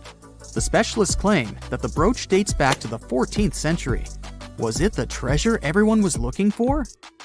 Canada is known for its snowy mountains, untouched forests, pristine lakes, friendly, helpful people, eh? And that delicious maple syrup. Now they get to add something else to the list: the world's oldest water. Back in 2016, researchers drilled down 1.9 miles and found an ancient pool of water at Kidmine, Ontario. The water was believed to be at least 2 billion years old. Not fresh water. The water was found bubbling up in caverns deep underground, inside the 3 million square miles of the Canadian Shield, one of the world's largest geological continental shields. The area endures very little plate tectonic activity, possibly explaining how the water remained untouched for so long. Scientists and researchers analyzed the water and found dissolved gases of helium, argon, xenon, and neon, untouched by any outside source. There were even traces of microbes dating back billions of years. This was a stunning find for science that allowed us to gaze back in time at a lost world. If life-supporting water can be found miles below the Earth, it could be possible to find the same thing on other planets, like Mars, Saturn, and Jupiter's moons as well. Point Nemo is the furthest point from land on Earth, officially called the Oceanic Point of Inaccessibility, kind of like my parking space. It's so far from land that the closest humans to it are usually astronauts. The International Space Station orbits the Earth from around 250 miles away, while the closest populated spot to Point Nemo on Earth is more than 1,670 miles in all directions. Since its real title is a bit long, it was nicknamed Point Nemo after Captain Nemo from Jules Verne's 20,000 Leagues Under the Sea. Nemo means no one in Latin, which suits this area perfectly because there's no people around. The Crooked Forest is found in Gryfino, Poland. It's a grove of 400 unusually curved pine trees that were planted around the 1930s. They bend northwards at a sharp 90-degree angle from the tree's base, but then remarkably turn back to grow straight up into the sky. Some of the curves reach out 3 to 9 feet sideways, but the trees are healthy and many grow to nearly 50 feet tall. These crooked pines are surrounded by a larger forest of straight-growing pines. There's no explanation as to why they're bent the way they are. The theories for this strange development range from weather conditions to human intervention, but no one knows for sure. The Hamza River is one of the longest and widest rivers in the world, and it sits right underneath the Amazon River itself. At a depth of 2.5 miles, this river flows a little more than a trickle compared to the Great River above it. The push of the Amazon River's water into the Atlantic is around 35 million gallons per second, while the Hamza only manages 1 million gallons per second. Either way, there's no choice but to go with the flow. Around the same length as the Amazon itself, 3,700 miles, it's the width that stunned the science world. It's 125 to 250 miles wide, compared to the Amazon's width of about 1/2 mile to 60 miles wide. The Cave of Crystals was discovered in 2000 when miners drained water from a zinc mine in Chihuahua, Mexico. The state, not the dog. What scientists found was an enchanting cave filled with colossal gypsum crystals that were larger than 33 feet and over 3 feet wide. They were so pure that scientists were unable to work out how old they were, but researchers believe they discovered a 50,000-year-old sample of bacteria inside one of the crystals. Also known as the River of Five Colors, Caño Cristales is one of the most amazing natural wonders in all of Colombia. The area is filled with waterfalls, pools, and caverns, but the river itself is the true wonder. Every year, between June and November, the river hypnotizes spectators with amazing yellows, greens, blues, blacks, and red shades to create a liquid rainbow. A red plant that grows in the riverbed is the main cause of this unique phenomenon. Other colors come from the black rocks, green algae, clear water, and yellow sand, producing a pearly effect. The colors change every year because of the plant's growth from rainfall, temperature, and sunlight. During the rest of the year, the riverbed appears in a dull green hue.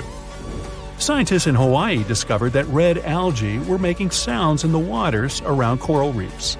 The noise was believed to come from the loud snapping shrimp, until researchers put the sound and presence of algae together and started monitoring the bubbles. As the algae use photosynthesis for food, they produce tiny bubbles that collect on their surfaces. When the bubbles separate off the plant, they make a ping or popping sound. Reefs can be smothered and suffocate if they're covered by too many algae. Discovering that photosynthesis makes a sound could be useful for the reef's preservation. The algae could provide early warnings for scientists, so they can stop these vulnerable areas from being overrun. After heavy rains and seismic activity hit Kenya's Great Rift Valley in March 2018, a vast chasm expanded across the land. The rift measured quite a few miles long and was over 50 feet wide in some parts. Essentially, it was tearing Africa in two.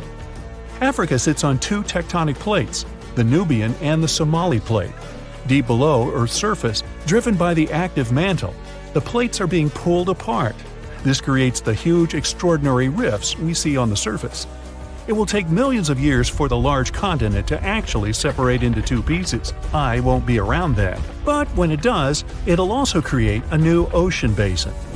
The Eucalyptus deglupta thrive in the tropical forests of Indonesia, Papua New Guinea, and the Philippines, and they're like something straight out of a video game or fantasy movie. Growing up to an enormous height of 250 feet in its native environment, this one-of-a-kind tree has bark that displays green, bright blue, orange, purple, and red streaks as it ages, kinda like me. As strips of bark fall away, the tree's colors change, and the bright green inner bark is revealed. Off of the beautiful island of Mauritius in the Indian Ocean, there's a spectacular view that has to be seen to believe. You'll need to hop on a plane to get a bird's-eye view, though. What looks like an underwater waterfall is actually sand from the shores being pushed off of a high coastal shelf by ocean currents. It falls all the way into the deep dark depths of the ocean on the southernmost tip of the island. Most of the ocean waters around the island are only 26 to 490 feet deep, but this deep plunge drops down a few miles, creating the illusion of a waterfall. This oceanic shelf didn't exist a few million years ago, but seafloor spreading has created this quite recently. The walking trees of the Amazon are one of the most unique and puzzling ways plants move to get to the perfect spot for everything they need. These trees walk by allowing the new roots to replace the older ones while searching for more sunlight in the dense forest. As the roots fix themselves into the new soil, the tree bends towards the new roots, leaving the old roots to slowly rise. Traveling to a new place with better sunlight and more solid ground can take a couple of years. This is because they only move around 0.8 of an inch a day, or around 65 feet a year. Now you can just imagine this going on in your front yard. You plant the tree here, and next year it's all the way over there. Ah well. Down in southern Costa Rica, 300 stone petrospheres are dotted all over the forest. Some weigh as much as a bowling ball, while others can be up to 15 tons. Their purpose and how they were made so long ago are lost to us. Discovered in the 1930s, a lot of them were removed and transported around the world. It wasn't until the 1970s that we began to preserve and protect these stones. While the stones are mostly a mystery, archaeologists know they're made from granodiorite rock, similar to granite. If they were carved by a civilization, their near-perfect shape must have been made by chiseling away with small stones. Ethiopia's Danakil Depression is an environment that looks like it belongs on another planet. Filled with lava pools, bright neon-colored hot springs, and vast salt flats, it's also the contender for the hottest year-round temperature of 93 degrees Fahrenheit. Poisonous gases fill the area with hot springs filled with acid. Worse, it only receives up to 8 inches of annual rainfall. It's also one of the lowest places on the planet, at 410 feet below sea level. No wonder it's one of the most inhospitable places on the planet. Hey, sounds great. No crowds. Let's go. It's the first day of your long-awaited trip to the Amazon forest. You flew all the way to South America. More specifically, you landed in the city of Manaus. It's the heart of the Brazilian Amazon. So far, you've traveled by air, car, and now water. You are on a tiny boat moving through the dark waters of the Amazon River. Yes, the river is also called the Amazon, and just FYI, it's the second longest river in the world. It loses only to the Nile River in Egypt. The Amazon sprawls for an impressive 2,700 square miles, beginning in Peru and ending only when it meets the Atlantic Ocean off the coast of Brazil. To get a closer look at the forest, you decide to start by exploring it by boat. First up, you watch some piranha fishing. You can even try to catch one yourself if you like. As you may know, piranhas are carnivorous fish that inhabit the Amazon River, so it might not be your best option to go swimming in these waters. One of the most emblematic species of alligators present in the Amazon River basin is the broad-snouted caiman. It looks pretty much like a regular alligator, except for the fact that it has a yellow chin.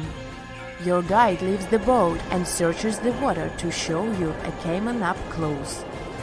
He also tells you of another legendary creature that lives in the dark waters of the river, the pink dolphin. Lucky you get to witness a family of pink dolphins showing their fins near your boat. They look magical from the place where you're sitting. You've probably never known dolphins can be pink, huh?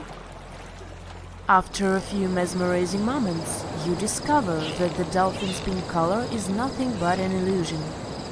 The animals are originally pinkish-gray, but due to the brown colors of the Amazon River, they look vivid pink when you stare at them from above.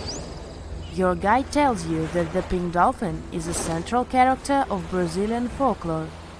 Locals believe that the pink dolphins can turn into humans and wander off into towns at night. You get off your boat near one of the entrances to the forest. Now you're going to continue your trip on foot. Your guide says that you are venturing into very dangerous terrain. The Amazon is home to some of the creepiest species of wildlife on the globe, but don't worry, we'll get to see a lot of them today. You've come prepared, of course. Bug spray, a raincoat, and your sharp eyes. Inside the jungle, you need to be alert at all times. You may have heard legends of the anaconda, a snake that can swallow animals as big as a cow in one go. Sorry to break it to you, but those are not just legends. Reptiles like these do actually exist. They live deep in the jungle. It right there, moving between the trees. Is it a spider? The so-called Goliath bird-eater is a monster spider. Its legs can grow up to a foot in length, and the spider itself can weigh around 6 ounces. It's also known as the king of tarantulas. You shouldn't get too close, of course. It's not venomous to humans, but its bite can surely sting. As its name suggests, the Goliath bird-eater can even eat birds, as long as they are smaller than it is. Up next, you run into another species of spider that draws your attention. This one is so tiny that you almost don't see it. It's known by the popular name of the decoy spider. You see one of its creations, a gigantic spider built by the tiny Cyclosa spider in order to scare off large predators. This is as amazing as it is creepy. A spider that uses the remains of other insects and dry leaves to create the image of a large spider on its web. If it fools predators, perfect! But to us humans, this work of art looks almost endearing. Who knew there were artists in the arachnid world? Near a small lake, you witness a unique scene. A large snake is slowly slithering its way toward a lizard that is resting on a rock. The lizard seems obvious to the presence of the dangerous reptile, but right as the snake is preparing to attack, the lizard flies the scene in its iconic way. The so-called basilisk lizard is famous for its ability to walk on water, or rather run across the water. This isn't an illusion, just a matter of balancing. The small lizard moves its legs on top of the water very fast, while its long tail serves as a counterweight. I wish I could do that. If you've ever wondered what a frog looks like on the inside, you've come to the right place. Right in front of your eyes, there is a rare local species of frog. It's known as the glass frog. This species of amphibian has a type of transparent skin that is completely see-through. In other words, you can see the frog's interior with astounding clarity. It's as if you had X-ray vision. Moving on with your journey, soon you come across a pond.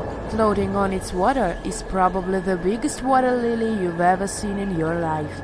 These huge plants are also known as the Victoria Amazonica. They can measure up to 8 feet across and hold the weight of a grown-up person.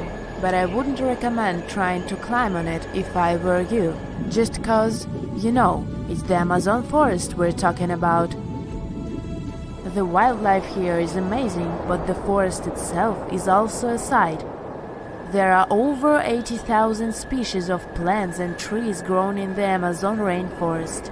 In fact, you can find 10% of all the world's wildlife in this jungle. An estimated 400 billion trees grow on the gigantic area the forest occupies. Of course, this place is bound to be biodiverse, right? You won't be able to witness this phenomenon during your trip, but your guide tells you about a unique species of tree that is famous for being able to walk. Yep, you've heard correctly. There are walking trees in the Amazon rainforest. They don't have legs or anything like that, but they do move around in search of better lighting conditions. The Amazon canopy is so thick that only 1% of sunlight can reach the forest floor. Because of this, some trees end up getting less sunlight than others. The so-called walking palm trees seem to be adapted to this situation. They grow new roots, which helps them move for 1 to 2 inches per day. They can walk up to 65 feet per year. Maybe that's what inspired John Ronald Reuel Tolkien to create ants, huh? Those are pretty similar tree beings that roam freely around the world. I kid you not, it's not only wildlife that inhabits the Amazon. Actually, over 30 million people live in the forest. And there are also ancient settlements that scientists believe to have been thriving there. And I'm not talking about El Dorado, that's just a myth.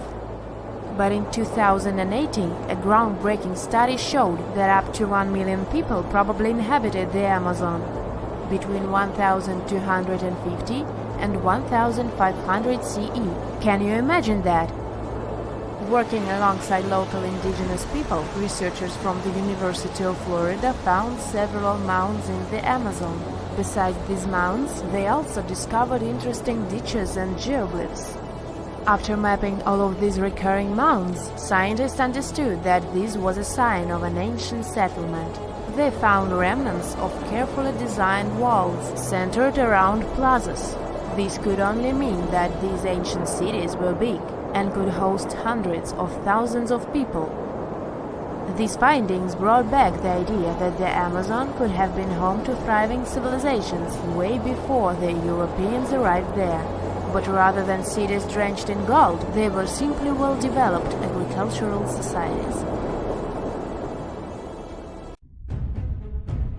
Today we're going to an art history trip. Our main focus is to unravel the mystery of whether or not ancient statues has always been white. We'll visit museums and even time travel to try and get a glimpse of what these statues were really like back in the day. To kick off our tour, we land in New York. We climb the famous steps of the Met, the Metropolitan Museum of Art, and walk inside this enormous museum. You walk down the aisle and get to the room where one of the world's biggest collections of ancient Greek and Roman statues is held. Admiring the large array of statues, one thing seems evident. They are mainly white. It makes sense since their primary material is white marble. For centuries, historians, archaeologists, and researchers in general have always taken this fact for granted. Weren't these statues always white? Until recent decades, this wasn't something that people discussed. But in the 1980s, researchers unearthed an ancient Greek statue that was clearly pigmented. This new discovery made them wonder, were all ancient statues painted? Let's take a close look at this work of art. This 3rd century before the Common Era Greek statue was discovered to be almost entirely painted, still in its original form. You don't have to look too hard to notice that the statue still carries some of these original pink colors, with some shades of blue and red paint as well. The thing is, this statue is not an exception, it's the norm. As it turns out, ancient civilizations did paint their sculptures with bright and vivid colors, but somewhere along our historic timeline, this information got lost. According to researchers, pigment in sculptures was a way of bringing their representations closer to real life. We live in bright colors, so art might as well reflect that, right? Right! So let's take a few steps back to understand what happened. So why are our museum's galleries filled with white statues as far as the eye could see? You might have heard of Michelangelo. It's a famous Italian sculptor who carved the iconic David and painted the ceiling of the Sistine Chapel. Michelangelo was one of the most emblematic painters of the Renaissance. The Renaissance was a historical period when European artists, philosophers, and scientists developed a renewed interest in the creations of ancient Greece and Rome. Artists like Michelangelo studied a series of Roman sculptures, like this one, the Laocoon and his sons. They fell in love with their lifelike figures and pristine white marble. The one thing they didn't know, and didn't have the technology to know, was if the colored pigments from those sculptures had faded. After all, they were found after years of being buried or left in the open air. It's speculated that this statue, the Laocoon, had colored snakes and mantles, for example. When the Renaissance artists set out to pay homage to ancient artists, they left their masterpieces bare too. They carved directly onto the marble and left them white, without pigmentation. Probably because that's the way they thought things were done in the old days. The works of Michelangelo and his peers influenced a whole generation of sculptors after that. So this way of doing art traveled to modern times without much questioning. However, evidence of color pigments in ancient statues is abundant. Some researchers show that scholars have known for at least a century that ancient sculptures weren't originally all white. Other studies suggest that this discovery might have happened even earlier. In early 1980s, archaeologist Vincent Brinkmann made a huge discovery. During his time as a student at the Ludwig Maximilian University in Munich, he developed a technology that was able to detect polychromy in ancient samples of Greek statues. Polychromy is an art of painting in several colors. Anyways, he was taken aback by his discovery and confused as to why and how other researchers and archaeologists weren't talking about this. As it happens, the first discovery that ancient statues weren't all that white happened a long time ago, way before Vincent was born. It happened during the unearthing of Pompeii back in the 1700s. As you may know, the city of Pompeii in southern Italy was completely covered with lava after the sudden eruption of Mount Vesuvius.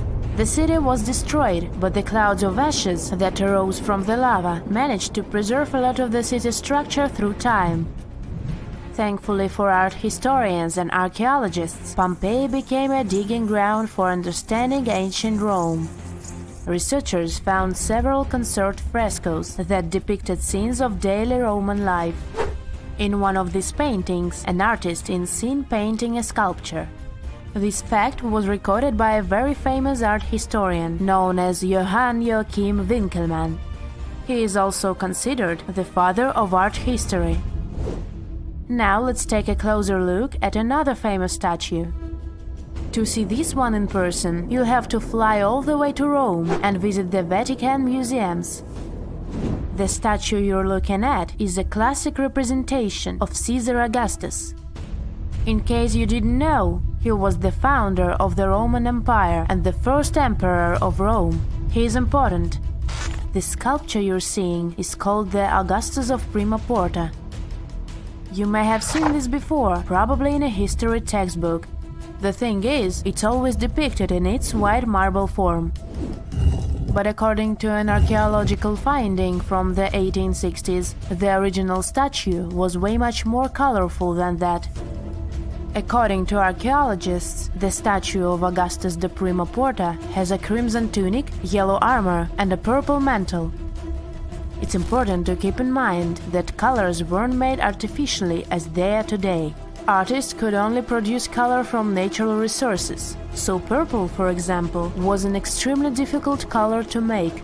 Back in the day, they derived purple from the mucus of a rare species of snail, meaning that anyone who used the color purple to pigment their art and clothes was powerful and wealthy. Well, this looked like enough proof for me that ancient statues weren't always white. But as we can judge by the look of our modern museums, there didn't seem to exist enough interest in the art community to further explore polychromy on the ancient statues. But remember that archaeologist we talked about, Brinkman? Well, he has been collecting data on polychromy since the 1980s. At a certain point, he even began making colored replicas of such statues. The technology used is far from simple. To reconstitute these ancient works of art, Brinkman makes a 3D plaster copy of them. Then he paints them by hand with the help of his wife. To find out which color were used in the original sculptures, Brinkman uses UV light. Certain pigments glow under UV light, exposing traces that would otherwise be invisible. Take this colorful archer as an example. Look at these colors. This piece is the reconstruction of a marble archer in the costume of a horseman. To accurately depict the archer, restorers had to research a lot about the history of the region where the art piece was originally found, since colors have a cultural meaning.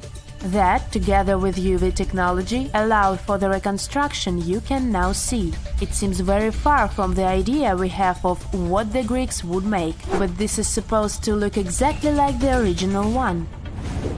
According to Brinkman, we shouldn't be so surprised that ancient Western civilizations used bright colors to depict their realities. After all, the Romans and Greeks were heavily inspired by the works of art of Egyptian civilization, Old Mesopotamia, and Asia. For example, if you look at the famous Egyptian Sphinx, you might be led to believe that it always looked that way, but that wasn't at all the case. Modern studies and virtual reconstructions of the monument show us that the monument was very colorful. The body of the statue is believed to have been painted terracotta, while the regal headdress that circles the head is meant to have been golden blue. All of these were considered important colors in Egyptian times, and it was only suitable to use them to depict a pharaoh. Over millions of years, our planet has changed a lot. Ice ages, shifting tectonic plates, global floods, meteorites. Whole species of animals have come and gone over millennia. At some point in all of this, we humans came along. Now imagine a place that was cut off from the rest of the world for 5.5 million years, possibly much more.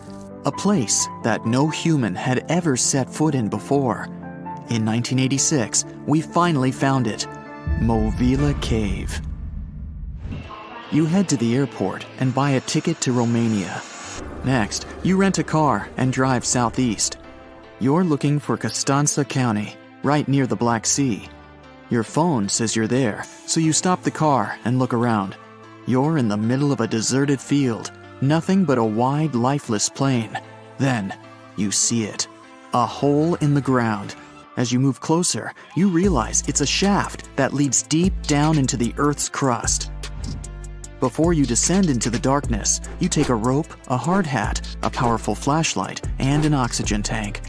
Don't forget to wear your protective suit and oxygen mask. You climb down slowly and look around. It's pitch dark below you, and you feel a little uneasy. But something's off. The darkness. It's not cold. Warm air wafts up from the depths. Finally, you feel the ground under your feet. You look around and see a lot of tunnels ahead that lead into the depths of the cave. The tunnels are covered with dry clay. Moving forward on all fours, you notice something. The air is getting warmer and wetter. You come out of a narrow tunnel and find yourself in a huge cave with a lake in the center. Now for the hard part. You have to dive in. The moment you get in the water, you get attacked by the smell of rotten eggs. You've just touched sulfide water, and now smelly hydrogen sulfide is everywhere. That's not all. The cave is also filled with carbon dioxide. Normal fresh air on the surface is about 20% oxygen, but here it's only 10%. Not enough for us to survive without our trusty oxygen tank. Still, all those other gases give you a nasty headache. You turn on your flashlight to full power and dive under.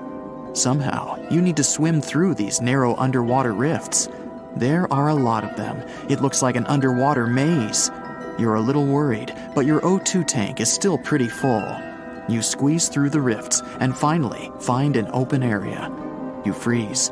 From above, below, from all sides, you start to hear the sound of crawling creatures. The flashlight beam catches thousands of slippery, fast insects. This cave contains 48 species, 33 of which are completely new to us. Strange white snails crawl along the walls, and transparent shrimps, even small leeches, swim in the water. White centipedes with huge whiskers and transparent spiders shuffle around under your feet. There are even 2 species of scorpion, as if you weren't scared enough.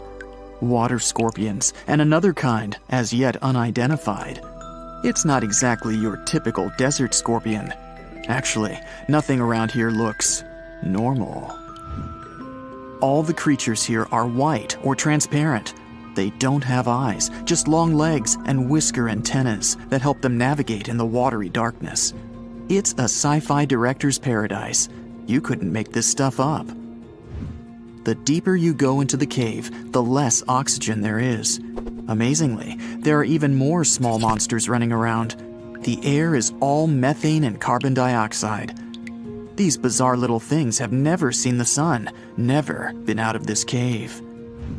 The spiders, scorpions, and leeches get hungry, right? They feed on smaller creatures, snails and worms. But what do the smallest creatures eat? Just then, you notice something very strange on the surface of the water. There's a gross white substance that looks like foam. You touch it carefully. It's like wet toilet paper, and it tears as soon as you touch it. But it's not foam or paper. It's billions of living organisms, bacteria, called autotrophs. These bacteria make food from carbon dioxide, but they don't make it from the air like plants or trees. They use water. It's called chemosynthesis. These tiny bacteria excrete their unused food, and bigger ones come along and eat it. Then the tiny snails and worms eat the big bacteria. A whole wacky, unique food cycle deep underground in a random cave in Romania. That's why you need that protective suit and mask. It's not just for your comfort and safety. Without the suit, you might accidentally leave behind some human bacteria from your skin or something. It could ruin the delicate balance of life in this underwater world. The underwater cave is too small and dangerous for expensive scientific equipment, so you grab a couple of samples of water, land, and air and get out of there as fast as possible. The cave hasn't been fully explored yet. The Romanian authorities don't allow just anyone to scuba dive on down there. Let's see in a few years. Who knows what else they'll find? You're back at your fancy lab, and you start to understand why that cave is such a big deal. The conditions in Mobile are almost the same as in the first years of Earth's existence. Back then, our world was shielded from the sun by a dense atmosphere. It's actually possible that the microbes found in the cave are the same ones that were around way back when life began. These bacteria could turn out to be incredibly useful. They oxidize the dangerous gases, methane, and carbon dioxide. Basically, they make them harmless. Thanks, little guys. Mobile Cave isn't the only extreme place on Earth where life still finds a way to survive and thrive. Picture the Eiffel Tower in Paris. Now imagine 10 of them on top of each other. Now imagine drilling down that deep. Got it? Life still goes on even this far down. There's almost no oxygen there. The pressure is insanely high, and it's hotter than the hottest desert. Welcome to the nematode empire. Nematodes are worms, and these wiggly dudes are tough as nails. When there's no air, no food, or it's just too hot, they transform. It's called the dower stage. It's a state of stasis, of deep hibernation. The worm's metabolism slows way down. It's like they go to sleep for a long time and only wake up when there's enough air or food around, or when it gets cool enough. And you don't have to dig that deep to find these creatures. Nematodes are found all over the world. They live in hot springs, in deserts, high up in the mountains, in the harsh cold of Antarctica, inside animals, and even inside the human body. You don't have to travel to Mars to find out of this world scenery. There are places on Earth that look unreal.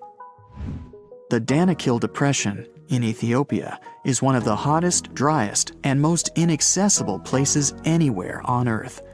It's a large desert that gets almost no rain, but there's still plenty of liquid around. It sits on 2 active volcanoes, so liquid hot magma often flows up from under the Earth's crust. There are also colorful lakes full of acidic water. The salt from the lakes reacts with volcanic minerals, making bizarre figures that look like the backdrop of a sci-fi movie. Toxic gases and chlorine vapors rise up from the lakes, making it one of the most dangerous places on Earth. You need a gas mask to survive, but life always finds a way. There are living things here, even in a lake so hot that the acidic water actually boils. Microbes live happily in the lakes and surrounding rocks. If something can survive here, who knows? You can find another tough survivor in the Lut Desert in Iran. They've just discovered a new and special kind of crustacean there. These creatures live in small lakes that appear from time to time thanks to desert rains. This species can survive for decades in dry sediments, just waiting for a tiny bit of water.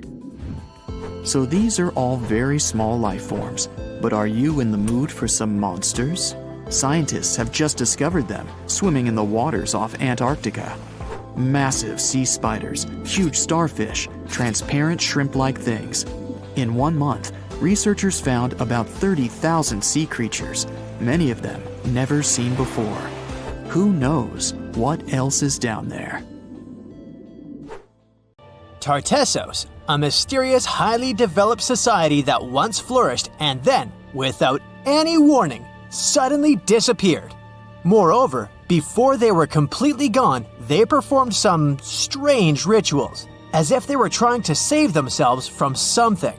But what happened to these people? Let's try to find out. Let's go to the southwest of Spain, to about 2,500 years ago. Once, there was a beautiful city here, a trade center of Tartessos. Imagine the temple in the middle of a deserted town. A breathtaking, monumental 2-story building. There's a thick smell of frying meat in the air, and the smoke from its frying rises high into the sky, covering the patterns of the sanctuary. The sun has already set, and it's time to prepare for the ritual. We enter the ancient monumental hall. Inside, hundreds of people gather around a long wooden table lined with delicate ceramics and bronze bowls. They feast and drink. These people have much more fun than the animals outside the building. These animals are being prepared for the ritual. Horses, cows, pigs, donkeys, even dogs. All of them were brought here to appease the deities. And what happens after the ritual itself is even crazier. At the end of the ceremony, people take torches and set fire to the whole building. Everything turns to ashes and coals, and when the last embers fade away, they take shovels and begin to bury this place. It will take them at least several days to bury the former sanctuary under piles of earth. They work tirelessly. In some places, the thickness of the layers of mud and clay will reach almost 14 feet. And then, these people, the last known Tartessians, just leave this place and disappear from our world, forever. But what just happened? Why did they even do all this? Let's start from the beginning. Tartessos was first mentioned in Greek and Roman texts thousands of years ago, but for a long time, we had no idea what it even was. All the descriptions were contradictory and confusing. Some archaeologists thought that Tartessos was a kind of seaport. Others thought that it was a river or a water reservoir. They even said this place could be connected with the mystical Atlantis. But there was nothing to back it up with, so the scientific community quickly rejected this idea. But today, we know the truth. Tartessos was an ancient civilization. It's been located on the Iberian Peninsula, one of the southernmost islands of Europe. It flourished in the 9th to 5th centuries BC, and then, around 2,500 years ago, suddenly disappeared. They were quite rich. The island had rich reserves of metal, so their economy was thriving. Silver, copper, lead, and other good things were mined in the local Sierra Morena Mountains. Almost all the locals were engaged in trade. For them, it was a common thing. Isn't that strange that there were so few records left about them? And not so many monuments of their culture have survived to this day. In total, throughout Spain, scientists were able to collect around 20 archaeological finds related to Tartessos. 3 of them were excavated in the Guadiana Valley: Cancho Ruano, Casas del Turrunuelo, and La Mata. Let's start with the first one. Cancho Ruano was discovered in 1978. This find was one of the most significant pieces of the puzzle. This is one of the most beautifully preserved structures of the Tartessian civilization. Not only the walls have survived to this day, but so did the altar, the moat, and even several artifacts. For example, some jewelry and wine glasses. It was a square building surrounded by a deep moat filled with water. And, to be honest, we still don't know its exact purpose. We only assume that it could be an ancient temple. Some rituals were carried out there. For instance, they would set fire to the temple and cover it with thick layers of sand and clay. They even left some expensive artifacts inside, tools, gold jewelry, and so on. Moving on to the next find. Casas del Turrunuelo is one of the best preserved buildings in the entire Western Mediterranean. We only discovered it a couple of years ago, back in 2015. And it hasn't been studied that well yet. But we already know that this place is also pretty weird. Casas del Turrunuelo was a very rich building. It wasn't just some kind of temporary camp. It was a place of monumental, impressive architecture. Massive staircases, vaulted ceilings, luxurious materials brought from all over the Mediterranean, and the latest construction technologies. It was supposed to be a place of power, maybe even something like a palace. And yep, it also became the venue for the rituals. It's unclear whether the locals intended to destroy this beautiful place from the very beginning, but this is where they performed the greatest ritual in the area. This ritual involved more than 50 animals, including the most valuable ones, horses. It was their only means of transportation. The fact that these people gave away their horses may indicate that they planned to stay here for some time. Perhaps they hoped to appease the deities and settle on local lands. The ritual was carried out exactly as they intended. And just like Cancho Ruano, this place was also set on fire. When the ritual ended, the locals buried this place and left, disappearing into the countryside of the Iberian Peninsula. Now it's an abandoned and quiet place. Just like Cancho Ruano, it's been standing here untouched for more than 2,000 years. The last find is La Mata, which was discovered much earlier than the other two, back in 1930. The resemblance between all of them was striking. La Mata had the same fate. It was burned and forgotten for centuries. All of this is very strange and mysterious. It seems like the locals were fleeing from something. Perhaps something happened that made them start building these banquet halls and arranging large-scale rituals. They thought that their deities turned away from them and tried to appease them. But unfortunately, it didn't work. As a result, they were forced to leave their temples and soon disappeared altogether forever. And by the way, why did they disappear at all? Well, this is another mystery of this civilization. One of the most important questions is, did they know that they were going to disappear? Or was it something unexpected? Did they suffer some kind of sudden catastrophe from which they were trying to escape? Or something else? Scientists have several theories on this. The first theory says that there may have been several major earthquakes and subsequent tsunamis in this region. These natural disasters destroyed local settlements and severely demoralized the survivors. Perhaps they were looking for salvation from this. Another theory is that there were some problems with trading. Since they were rich in metal and lived off their economy, any problems in it could lead to big troubles. If they had some kind of mining crisis, then relations between different nations could worsen greatly, and things could get pretty nasty. The truth probably lies somewhere in the middle. The most current theory says that around the 6th century BC, a large-scale tsunami hit the port. This greatly damaged the economy, which worsened the relationship between Tartessos and its neighbors. In any case, this seems to be speculation. This place is like a dream come true for archaeologists. It stores a huge amount of information and secrets that we have yet to unravel. The Tartessians had no idea that by burying their artifacts, they were making a real gift to the scientists of the future. And while scientists continue to study them, we can check out the stuff they have already discovered. History lovers can see Tartessian tools, horse figurines, and decorated ivory in the Archaeological Museum of Badajoz. Let's hope that in the future, scientists will learn more interesting things about this civilization, and we'll finally find out what happened to them. So what comes to your mind when you hear the word Antarctica? Most likely, cold, snow, ice, and penguins. Yet, this is one of the least explored regions in the world that hides many strange and unique things. Check them out.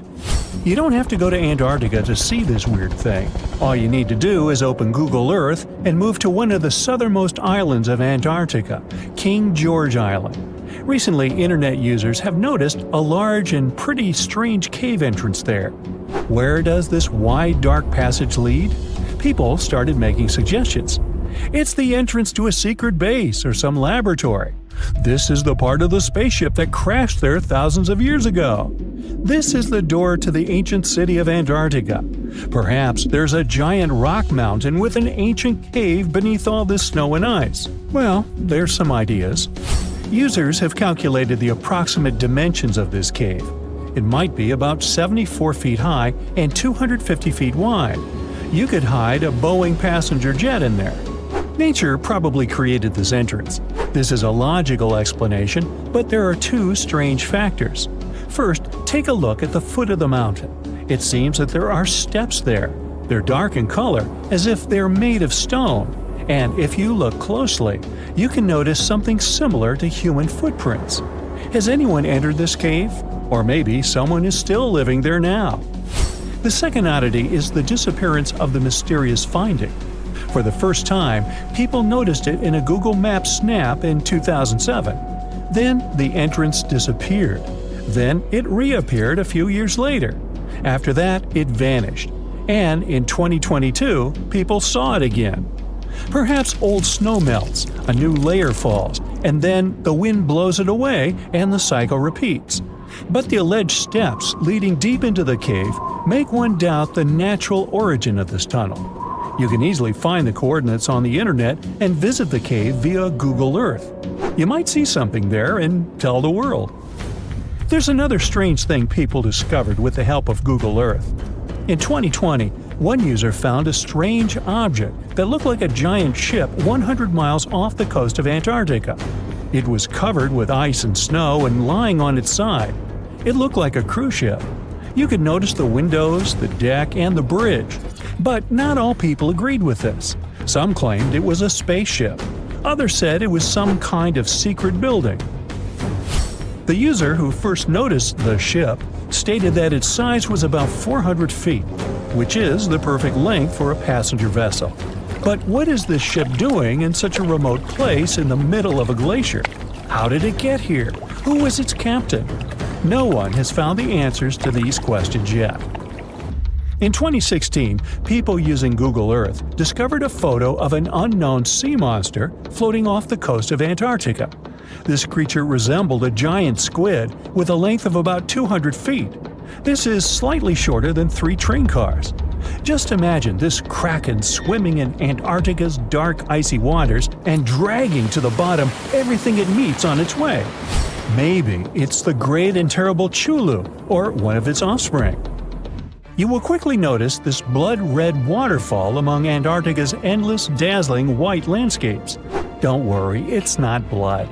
For many centuries, the waterfall has been painting snow in a bright red color. The stream flows straight out of a white iceberg. Let's look inside and find out what's happening there. Millions of years ago, there was a small crystal-clear pond, but then a glacier formed around it.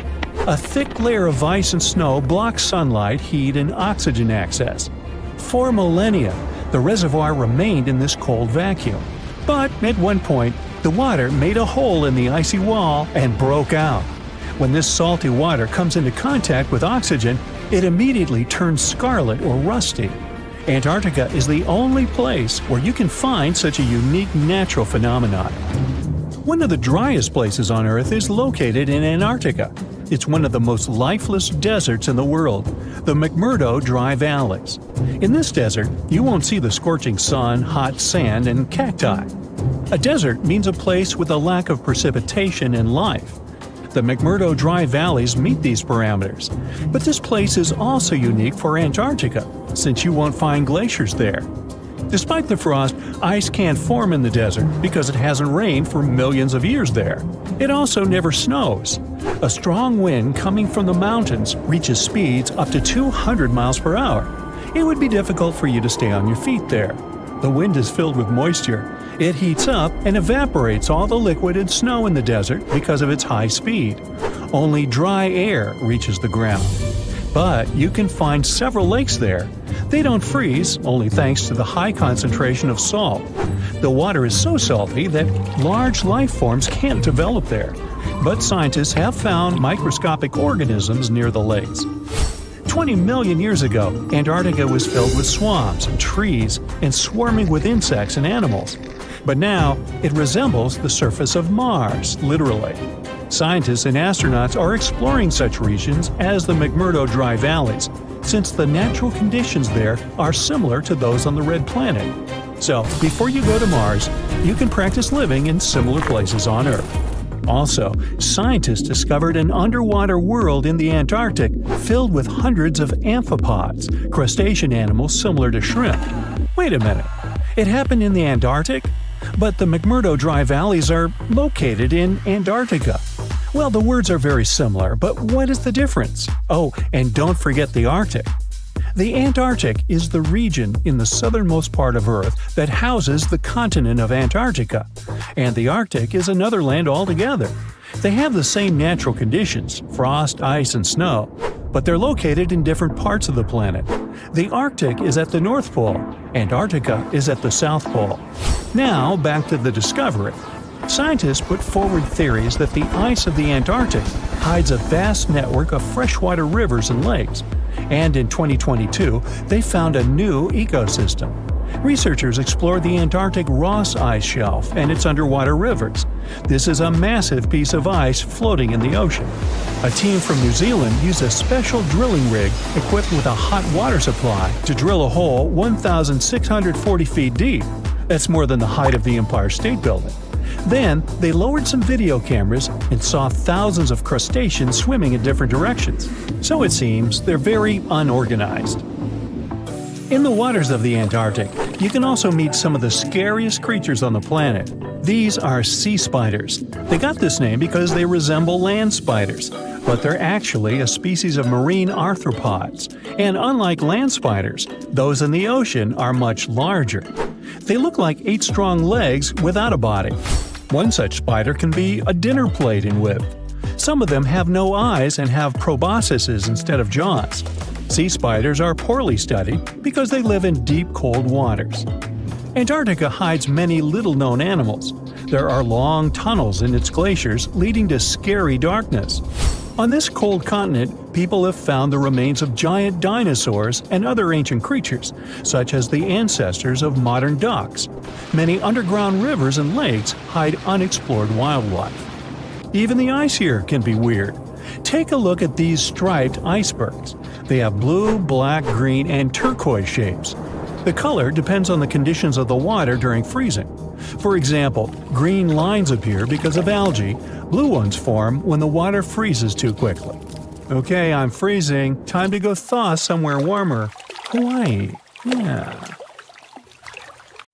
A comfortable abode with a gorgeous view of the Mediterranean Sea will serve as a perfect rain shelter. Well, this is what a real estate advertisement might have looked like for Neanderthals 100,000 years ago. Welcome to the weird and wonderful caves you could live in, or not. Of course, back then, neither real estate and advertising had been invented yet. Never mind the fact that Neanderthals couldn't build houses and often lived in caves. Yet, one of those caves looks an awful lot like a residential building. It's situated inside a high limestone cape called the Rock of Gibraltar. If the Neanderthals had had an economy, the caves inside this rock would have cost a bundle. Navigators discovered it in 1907. They just spotted a big hole inside the fortified rock. For many years, scientists have studied this place and found some traces of Neanderthals. They discovered ancient tools in the cave and bones of old animals. But the coolest thing was, they found 4 caves inside the rock. It was like a residential complex. Neanderthals lived alongside neighbors and helped each other hunt and fish. They created feather decorations and painted abstract drawings on the walls. Imagine our ancient predecessors hanging out in these caves 100,000 years ago. And now, scientists hang out there and study the primeval past of Neanderthals in detail. At the end of 2021, archaeologists uncovered a gap inside one of the caves leading to an unknown tunnel. They crawled through this hole and opened a new space under the cave roof. This place has been closed off from the outside world for over 40,000 years. And it seems it was one of the most prestigious apartments in the entire mountain complex. It has high ceilings with ancient stalactites. The ruined stone curtains divided the apartment into several rooms. Scientists also found the remains of ancient animals and scratches on the walls. It seems that Neanderthals had never lived here, but they used to visit this place. Archaeologists found the shell of a sea snail called dog whelk. One of the Neanderthals brought it here for some reason, but the primary owners of this place were hyenas. These caves show that Neanderthals were closer to humans than to monkeys. They had a way of life and even some customs. There's still a lot of work ahead, and scientists hope to find new rooms inside this rock. Meanwhile, in 2003, archaeologists discovered another early dwelling on the Isle of Flores in Indonesia. Among the green jungle, they found a cave with ancient tools. At first, everyone thought the human ancestors lived here, but then scientists discovered an unusual skeleton of an adult. A thorough analysis showed the skeleton belonged to a 30-year-old woman, 3.5 feet tall, just above the waist of an average adult. The woman's weight was equal to the weight of an adult shepherd. The skeleton didn't belong to Neanderthals or Australopithecines. It was a new unknown species, which scientists called Homo floresiensis, or simply the Hobbit. Also, there were remains of unusual ancient animals in the cave. It was an elephant the size of a cow, some large storks, and giant rats. Archaeologists have found out that hobbits were not the owners of this place. The main inhabitants were the rats the size of a cat. Maybe they were fighting the hobbits.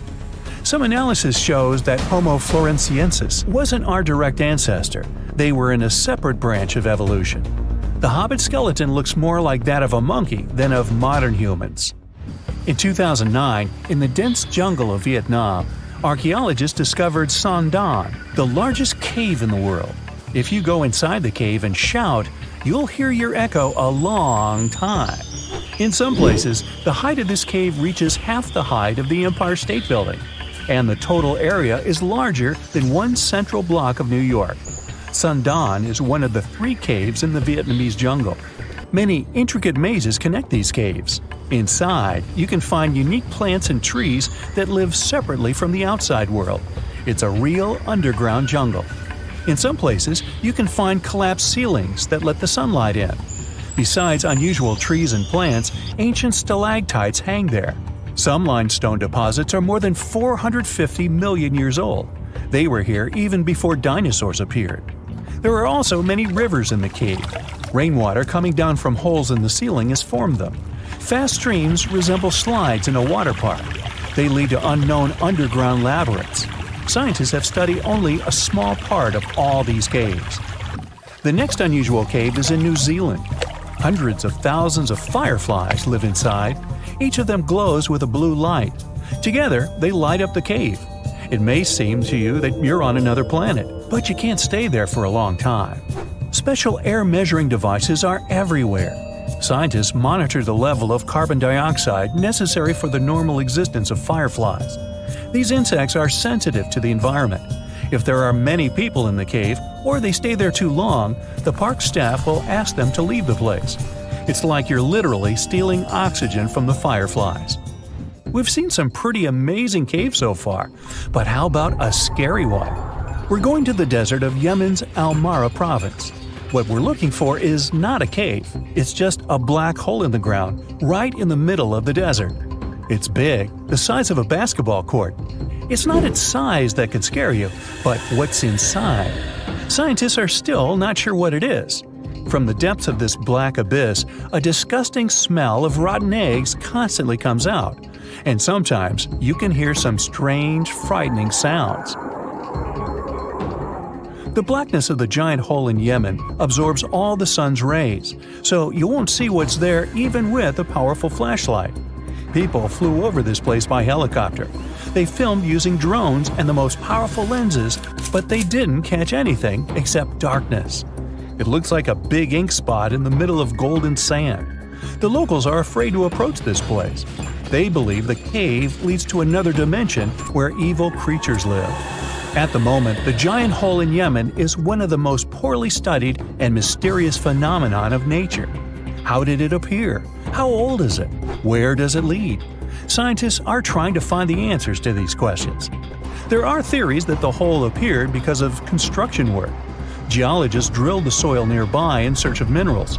It could have caused fluctuations in the Earth's crust and collapsed the surface. But no one can prove this theory, yet. And now, imagine a place where sunlight has not penetrated for more than 5 million years. There's little oxygen, and it's cold and damp. Still, life is born in this place, not only microbes and bacteria, but also something bigger. The living conditions in this cave are very different from the usual ones, so, in a sense, this cave is like another planet. It's the Movil Cave in the southeast of Romania, near the Black Sea. The entrance is a small hole in the ground. Inside, a tunnel leads deep below the surface.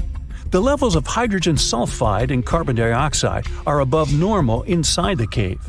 The air here is half as much oxygen as on the surface.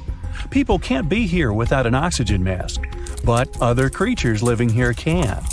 The cave is home to 48 species of living organisms.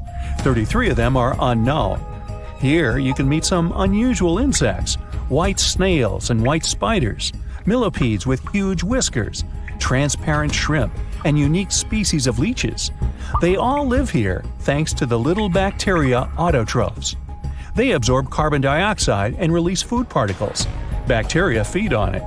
Other larger organisms feed on these bacteria, and some bigger organisms eat those little ones.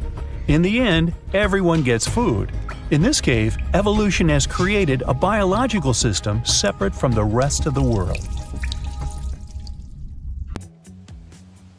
Hey, if you think Stonehenge is one of the oldest stone monuments ever, well, let me introduce you to Göbekli Tepe.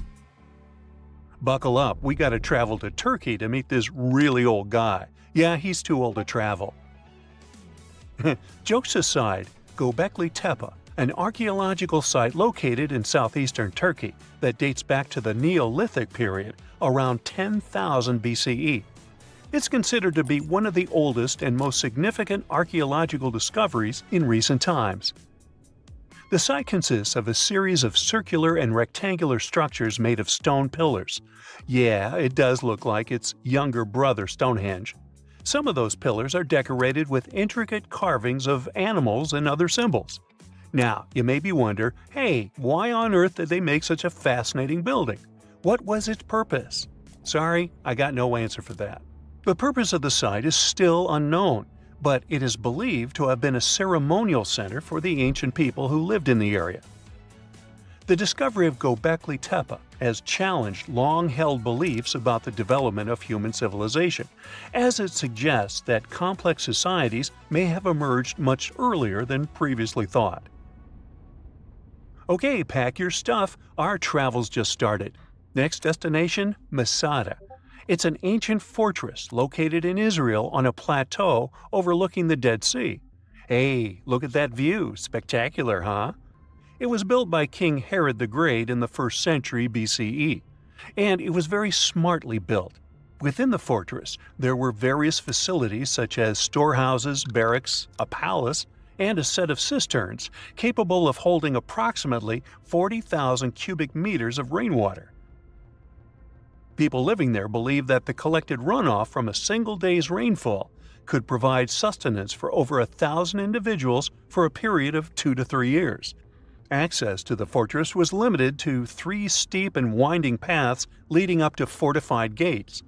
Still, at one point, the fortress was occupied by people who had fled Jerusalem after the city was captured by the Romans. They held out against the invaders for several months, but eventually they were defeated. But these guys didn't surrender. The story of Masada has become a symbol of resistance and bravery. Today, Masada is a popular tourist attraction and a UNESCO World Heritage Site. The next flight is going to be short.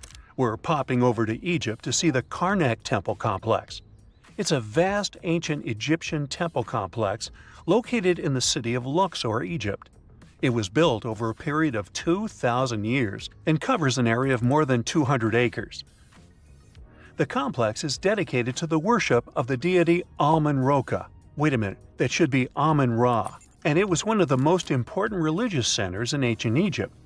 The Karnak Temple consists of several temples, chapels, and other buildings, including the Great Temple of Amun, the Temple of Khonsu, and the Temple of Ptah. Ptah! The Great Temple of Amun is the largest and most impressive temple in the complex, with massive columns, statues, and other decorations. One of the most famous features of the Karnak Temple complex is the Avenue of Sphinxes, which is a long avenue lined with Sphinx statues that leads from the entrance of the complex to the Great Temple of Amun. Another notable feature is the Hypostyle Hall, which is a massive hall with 134 columns that are over 70 feet high. The Karnak Temple Complex is a popular tourist attraction and a UNESCO World Heritage Site. It's considered one of the most important archaeological sites in Egypt and provides a fascinating glimpse into the religion and culture of ancient Egypt. Hey, we can't hop on the next flight and leave Egypt until we see the Pyramid of Djoser. It has another name, by the way. It's also known as the Step Pyramid. This ancient Egyptian site is located in Saqqara. It was built during the 27th century BCE for the pharaoh Djoser by his architect Imhotep, who is considered one of the most important figures in Egyptian history. People believe this pyramid is the first monumental structure built entirely of stone and is an important example of early Egyptian architecture. The pyramid originally stood at 203 feet tall and was surrounded by a complex of buildings and courtyards. It was constructed in 6 layers, each smaller than the one below it, giving it the distinctive step-like appearance. The pyramid was used as a burial place for Pharaoh Djoser and was surrounded by a vast necropolis that contained the tombs of many other important officials. The Grateful Dead? The Pyramid of Djoser has several renovations and additions over the centuries, including the addition of a limestone casing that covered the original step structure. However, much of the pyramid was destroyed over time, and today only the central core remains. Despite this, it remains an important archaeological site and a popular tourist attraction in Egypt. Alrighty, we're ready to move on. There's one more pretty recent discovery we gotta see today. The Tower of Jericho was only discovered during excavations in the 1950s and 60s. It's an ancient stone tower located in the city of Jericho in the West Bank. Just like Göbekli Tepe, this one is believed to be one of the oldest stone structures in the world, dating back to approximately 8000 BCE. The tower stands at over 28 feet tall. It's made up of two main sections, an inner tower and an outer tower, which are connected by a series of stairs. The purpose of the Tower of Jericho is not entirely clear, but it is believed to have served as a defensive structure or a watchtower. It may have also had religious significance, as it was located near a sacred spring. The Tower of Jericho is a significant archaeological site and has provided valuable insights into the early history of human civilization. It's open to visitors and is a popular destination for tourists interested in ancient history. Now, this ancient site even got attention from Netflix, and they made a movie where the action takes place in Mohenjo-Daro. This site was a major center of the Indus Valley civilization in present-day Pakistan. Mohenjo-Daro was one of the largest cities of the ancient world, with a population estimated to have been around 40,000 in its peak. Trust me, that must have been a crazy megalopolis back then. The city was notable for its advanced urban planning, with sophisticated drainage and sanitation systems, and its impressive architecture, including the Great Bath and the Granary. Mohenjo-Daro was abandoned around 1900 BCE, and its ruins were only rediscovered in the 1920s. Today, it is a UNESCO World Heritage Site and an important archaeological site for the study of ancient South Asian civilization. We're heading to a teeny-tiny country that has quite an impressive history. Welcome to Malta. The Xigantia Temples are a Neolithic site located on the Mediterranean island of Gozo. They're probably one of the oldest freestanding structures in the world, dating back to around 3600 to 3200 BCE. The temples consist of two megalithic structures, each with multiple rooms and altars. The name Xigantia means giant tower in Maltese, as people believe that only giants could have built such massive structures. The temples are believed to have been used for religious purposes and are considered to be an important example of prehistoric architecture. They were added to the UNESCO World Heritage List in 1980. Well, you must be pretty tired, but there's one more place we gotta visit today. Our plane is already landing in Armenia, and we're here to see the Temple of Garni. Look, this one is well preserved. This temple dates back to the 1st century CE. It was built by King Tiridates I as a dedication to the sun deity Mir. Sadly, the temple was destroyed in the 17th century during an earthquake, which is quite a common thing for this area, but it was later reconstructed in the 20th century. Today, it's a popular tourist attraction and is also listed as a UNESCO World Heritage Site. In 1991, somewhere in the lush jungles of central Vietnam, a local logger found a mysterious hole among the foliage and bushes. He looked in there and felt a strong wind blowing into his face. Then he heard a strange sound from the cave depths and realized that it was the sound of a river. The logger didn't check the cave, but decided to go back there with a flashlight and a rope. When he returned, he couldn't find the cave anywhere. He spent a few years searching for it. Finally, in the 2000s, the logger managed to locate it again. In 2009, he brought scientists to this place. They found out the cave, called Sundong, is the largest in the world. There's so much space here that you'll hear a long echo if you shout. Sundong's main passage reaches 660 feet in height in some places, which is more than half as tall as the Empire State Building. The area of the cave is so huge that an entire New York City block with 40-story skyscrapers would fit in there. There's a deep underground labyrinth under the jungles of Vietnam, hiding 3 of the largest caves in the world, and Sundong is number 1 on this list. The vast space inside is filled with various plants, unique microclimates, and different landscapes. There's a real jungle growing underground. It became possible thanks to the collapsed ceiling in some places. It lets sunlight penetrate there from above. There are huge stalactites 250 feet high on the ceilings and walls, which is more than the length of a passenger Boeing. They've been here between hundreds of thousands and millions of years. Some limestone deposits are more than 450 million years old. It means they've existed since the time long before the dinosaurs. Besides the jungle, there are also many rivers in the cave. They were formed because of rainwater coming down from holes in the ceiling. These rivers are smooth and fast, like slides in a water park. But riding them isn't the best idea, since they can carry you into one of those long labyrinths that the cave is full of. And we still don't know where they're going. You may find yourself in another unknown part of the cave. This is what happened in 2018. 3 divers accidentally discovered new areas in Sindong. The cave turned out to be much bigger than everyone thought. They dove into one of the cave's lakes and reached a depth of 256 feet. At the bottom, they found a separate tunnel. Divers lowered a fishing line with a lead weight there and found out that this place reaches a depth of 394 feet, and the tunnel is more than half a mile long. We still don't know the exact size of the tunnel. Sindong also connects to another huge cave. There are lots of things you can see in Sindong besides underground labyrinths and rivers.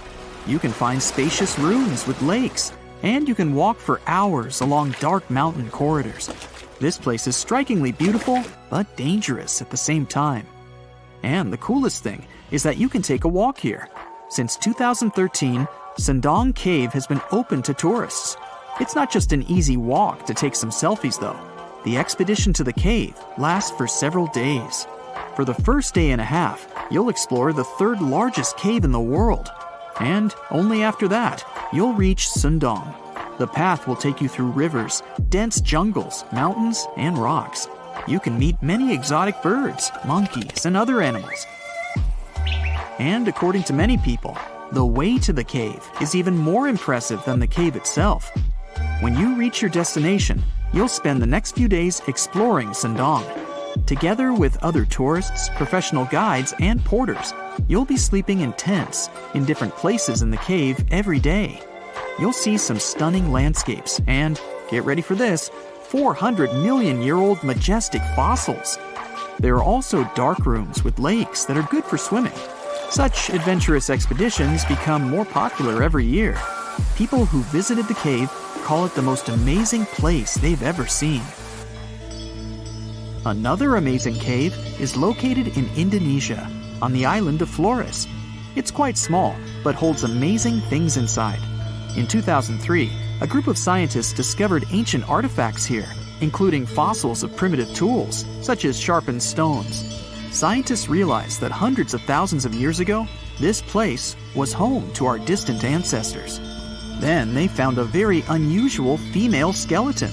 That woman was only 3.5 feet tall. This is the height of the waistline of an average adult person. That woman had no problems with her spine or with the development of her bones, though. This and other skeletons found in the cave belong to some unknown human ancestors. Scientists called this species Homo floresiensis, or simply, Hobbit. The woman's weight was about 35 to 79 pounds. Analysis of the skull and bones showed she was about 30 years old. Hobbits probably lived on Earth between 190,000 and 50,000 years ago. There's a chance they met the ancestors of modern humans. The next cave is in Turkey. Imagine that you live in an old house and decide to make some repairs. You throw all the old stuff out of the rooms. The last place to sort out is your basement. You've hardly ever visited it and have no idea what's hidden there.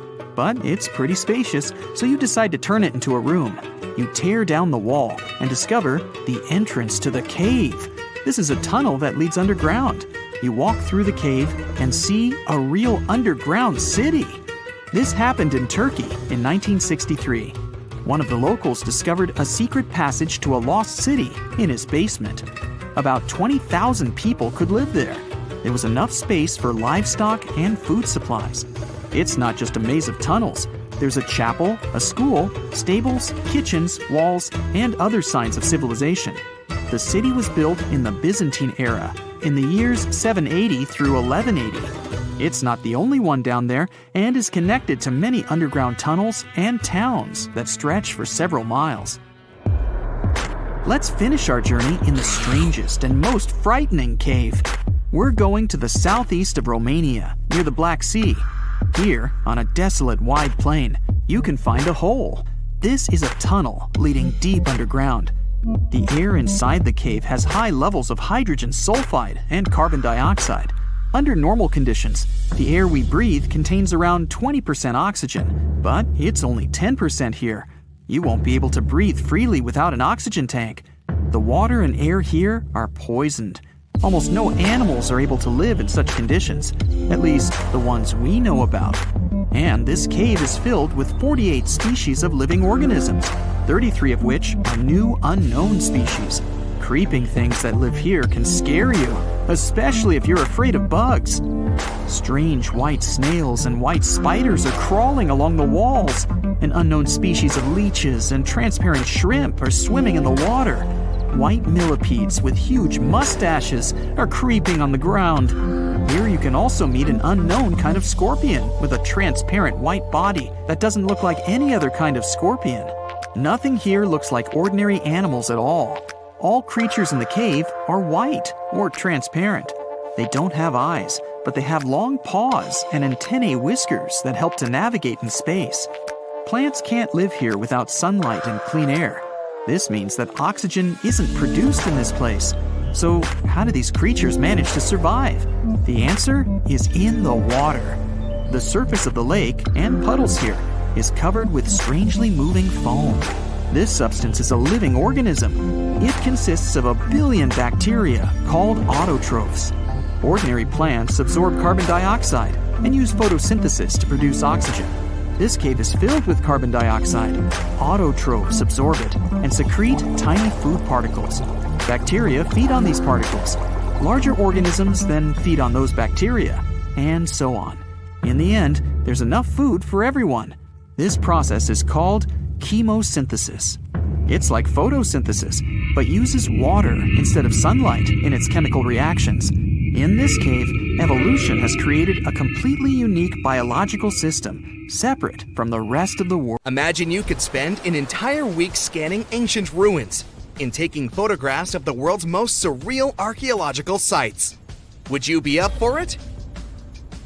So, let's do some digging. The first stop on your busy itinerary is Southeast Asia. It's home to some pretty cool ruins. You start in Bagan, located in the hinterlands of Myanmar. There are many ways to visit the site, and you're glad you've booked 2 different experiences. The first one is a hot air balloon trip at sunrise. Right before dawn, you board the balloon, and as soon as the sun starts to appear on the horizon, you begin your flight over the marvelous area. As the sun rises, it glistens on more than 2,000 conic-shaped golden structures. The hot air balloon ride is quick, but it gives you unparalleled views of all the 40 miles over which the site sprawls. Back on land, you rent a bicycle and roam the village of ruins. Some of them are open and allow you to peep inside. These magnificent ruins were built between the 11th and 13th century CE and were mainly places of worship. There were originally over 10,000 buildings, but they were gradually deteriorating over time due to earthquakes. Thankfully, the site became a UNESCO World Heritage Site back in 2015 and has since been preserved. Up next, you catch a flight to Cambodia. You take some time to visit Angkor, the world-famous archaeological site nestled deep within the jungle. Good thing you've brought bug spray with you. The city of Angkor was once the capital of the Khmer Empire from the 9th to 15th century. FYI, the word Angkor means capital city in the Khmer language. The city was founded by King Yasovarman I, and it became one of the largest cities in the pre-industrial world. Researchers say nearly 1 million people live there. Until today, Angkor is admired for its stunning architecture. The Khmer style is recognized in the use of huge blocks of sandstone. The towers are believed to have been once decorated with gold. But today, the site is a maze of vine-covered temples. The city was abandoned in 1431 and wasn't rediscovered until the 1840s. Oh, and just so you know, this is also a UNESCO heritage site. It became one in 1992, in case you want to brag to your friends about your culturally rich adventures in the future. Now, your trip continues in Egypt. You're here to visit the Karnak Temple in the city of Luxor. You opt for the most unusual way to get to Luxor. That is, a boat ride down the Nile River. Leaving Cairo, you head south until you reach the famous ancient city. Luxor was once the capital of Egypt and a true hub of power and wealth.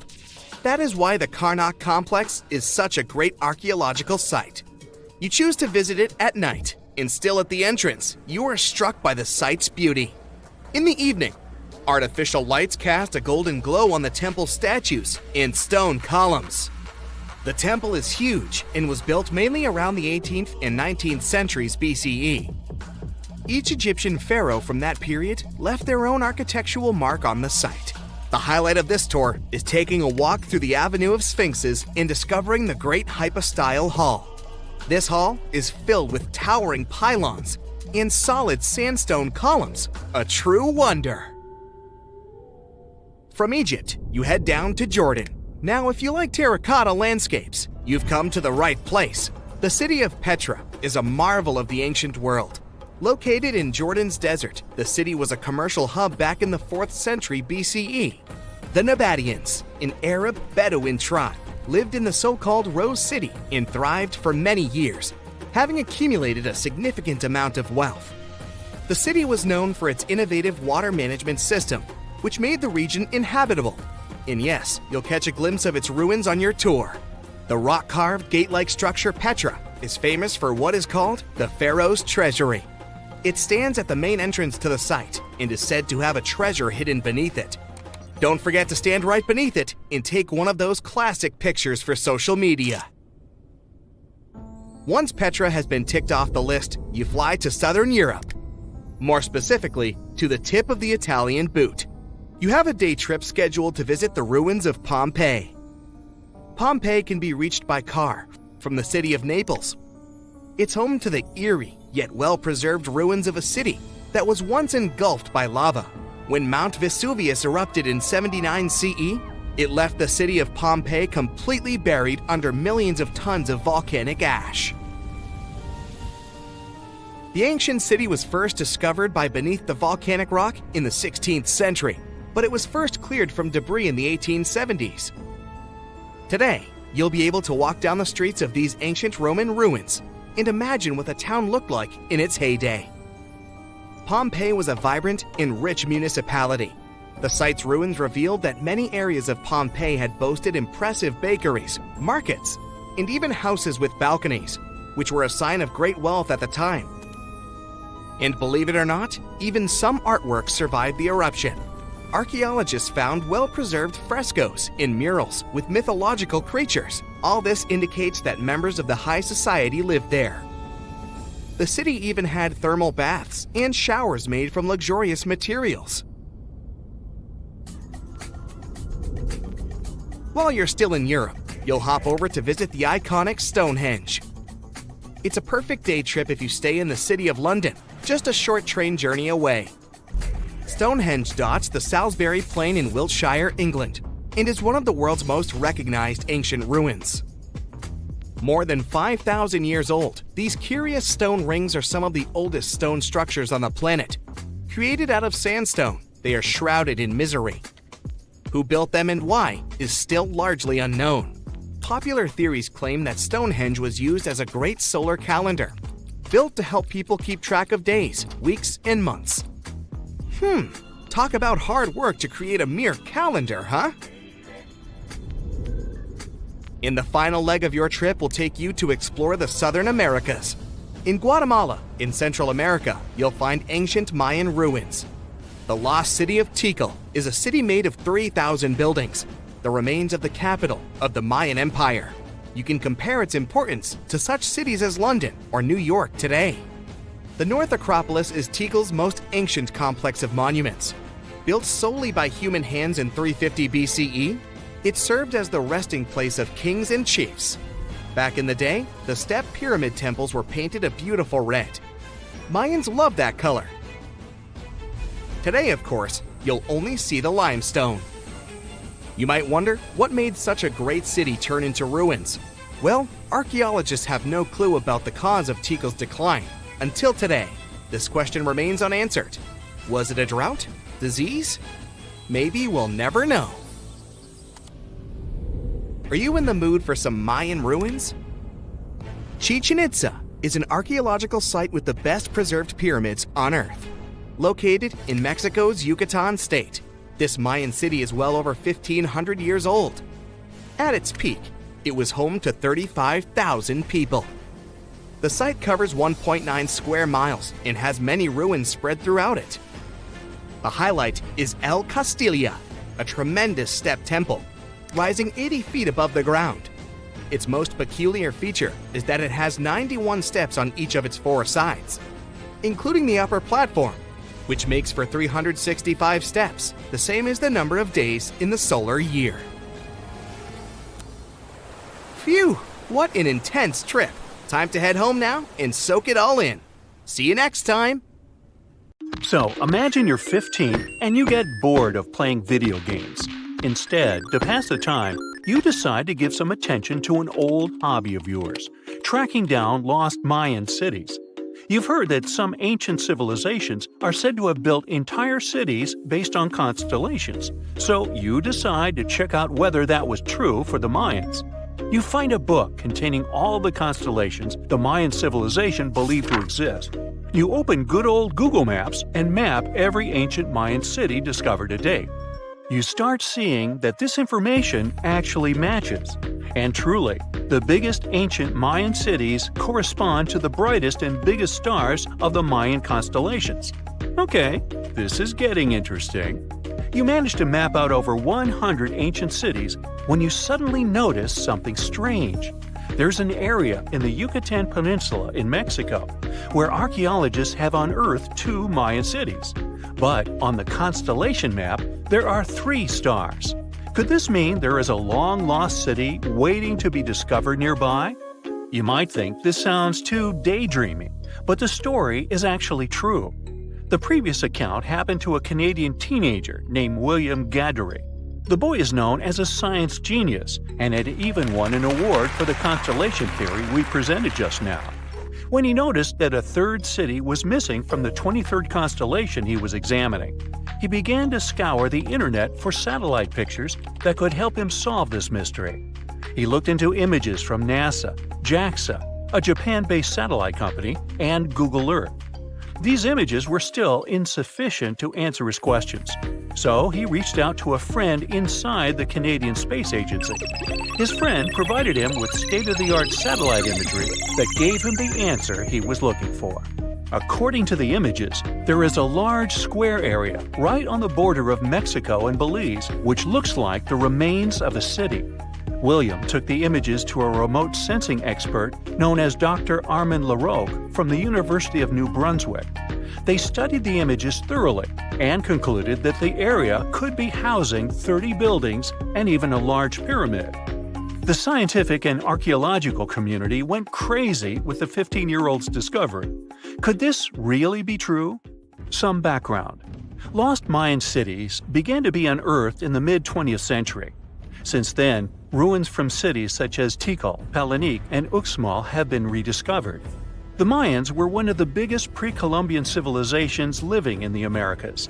They began to settle in the area as early as 1500 BCE. Experts believe that, at its height, the Mayan civilization consisted of over 40 cities with a population of millions of people. That's a crowd. And their cities were pretty interesting. Their civilization spanned over Mexico's Yucatan Peninsula, Guatemala, and Belize. They survived mainly on agriculture, so they developed a complex irrigation system in most of their cities. They built a series of ceremonial buildings, pyramids, plazas, and even courts for ball games. The Mayans were keen pyramid builders, but they also developed an advanced astronomical system. With whatever ancient technology they had, they were able to predict the exact location of planets, such as Venus and Mars, and they were able to predict the exact dates of eclipses. That's why the methodology William used to discover this long-lost Mayan city was unusual, but not completely surreal. The Mayans were keen astronomers, so it wouldn't be too strange that they built their major architectural feats in relation to the sky, would it? And they wouldn't be the first ones to be doing so. There is a famous fringe of Egyptology dedicated to studying how the Giza pyramids were built in perfect alignment with the Orion constellation, meaning that each pyramid was purposely built to align with one of the major stars of Orion's belt. According to William, he first had the idea to look at the Mayan constellations because he couldn't understand why the Mayans built their cities where they built them. Most major cities, such as Chichen Itza and Uxmal, aren't near any rivers or significant bodies of water. Instead, they're built on marginal lands and on top of mountains, which confused the 15-year-old. His next thought was that it might have something to do with astronomy. William named the new city he discovered Mouth of Fire, which is also my nickname, and he even won a merit award for his hard work. However, his theory was very much contested inside the archaeological community, and many Mayan experts worked to debunk William's findings. Some archaeologists say that constellation theories are too unscientific. Anthony Aveni, a renowned anthropologist and astronomer, referred to William's methodology as an act of creative imagination. He explained that there is no way to be sure what the Mayan constellations really were. It's all just hypothetical. Another debunking of William's findings came from Mayanist David Stewart, who said that the object identified on the satellite imagery is nothing but an old cornfield. His claim was supported by an expedition that took place near the area in 2021, when the archaeologists present reported there was nothing at all in this area. Still, a 15-year-old boy almost found a long-lost Mayan city, which is pretty exciting if you ask me. Similar techniques as those used by William are actually being used to unearth lost civilizations all over the world. According to space archaeologist Sarah Parquet, satellite imagery has been a key player in discovering ancient cities in Egypt and other places. Sarah herself spends most of her days scouring images for any sign of where there could have been cities long ago. What happens, she says, is that any time you have something buried, it's going to be covered either by vegetation, soil or sand, or some other modern construction on top of it. In order to assess whether there is something hidden under large canopies of vegetation or not, she uses infrared technology, for instance.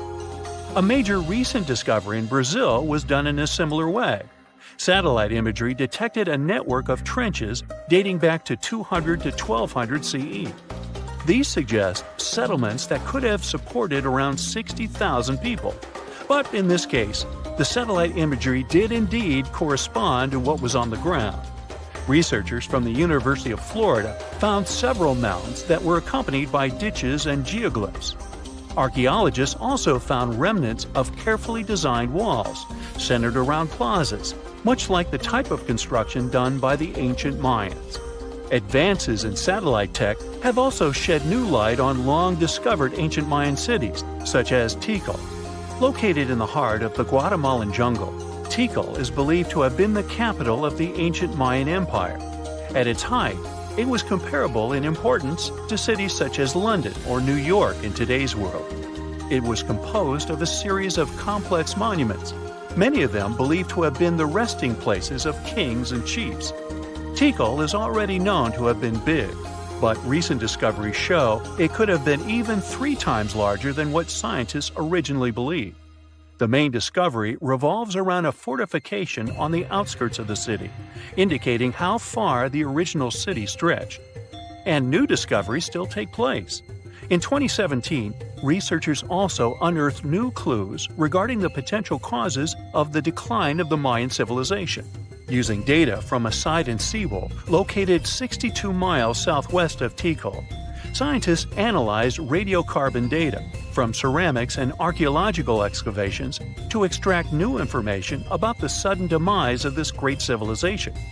The information shows that, instead of a sudden collapse, the Mayans most likely collapsed in waves of social instability and political crises.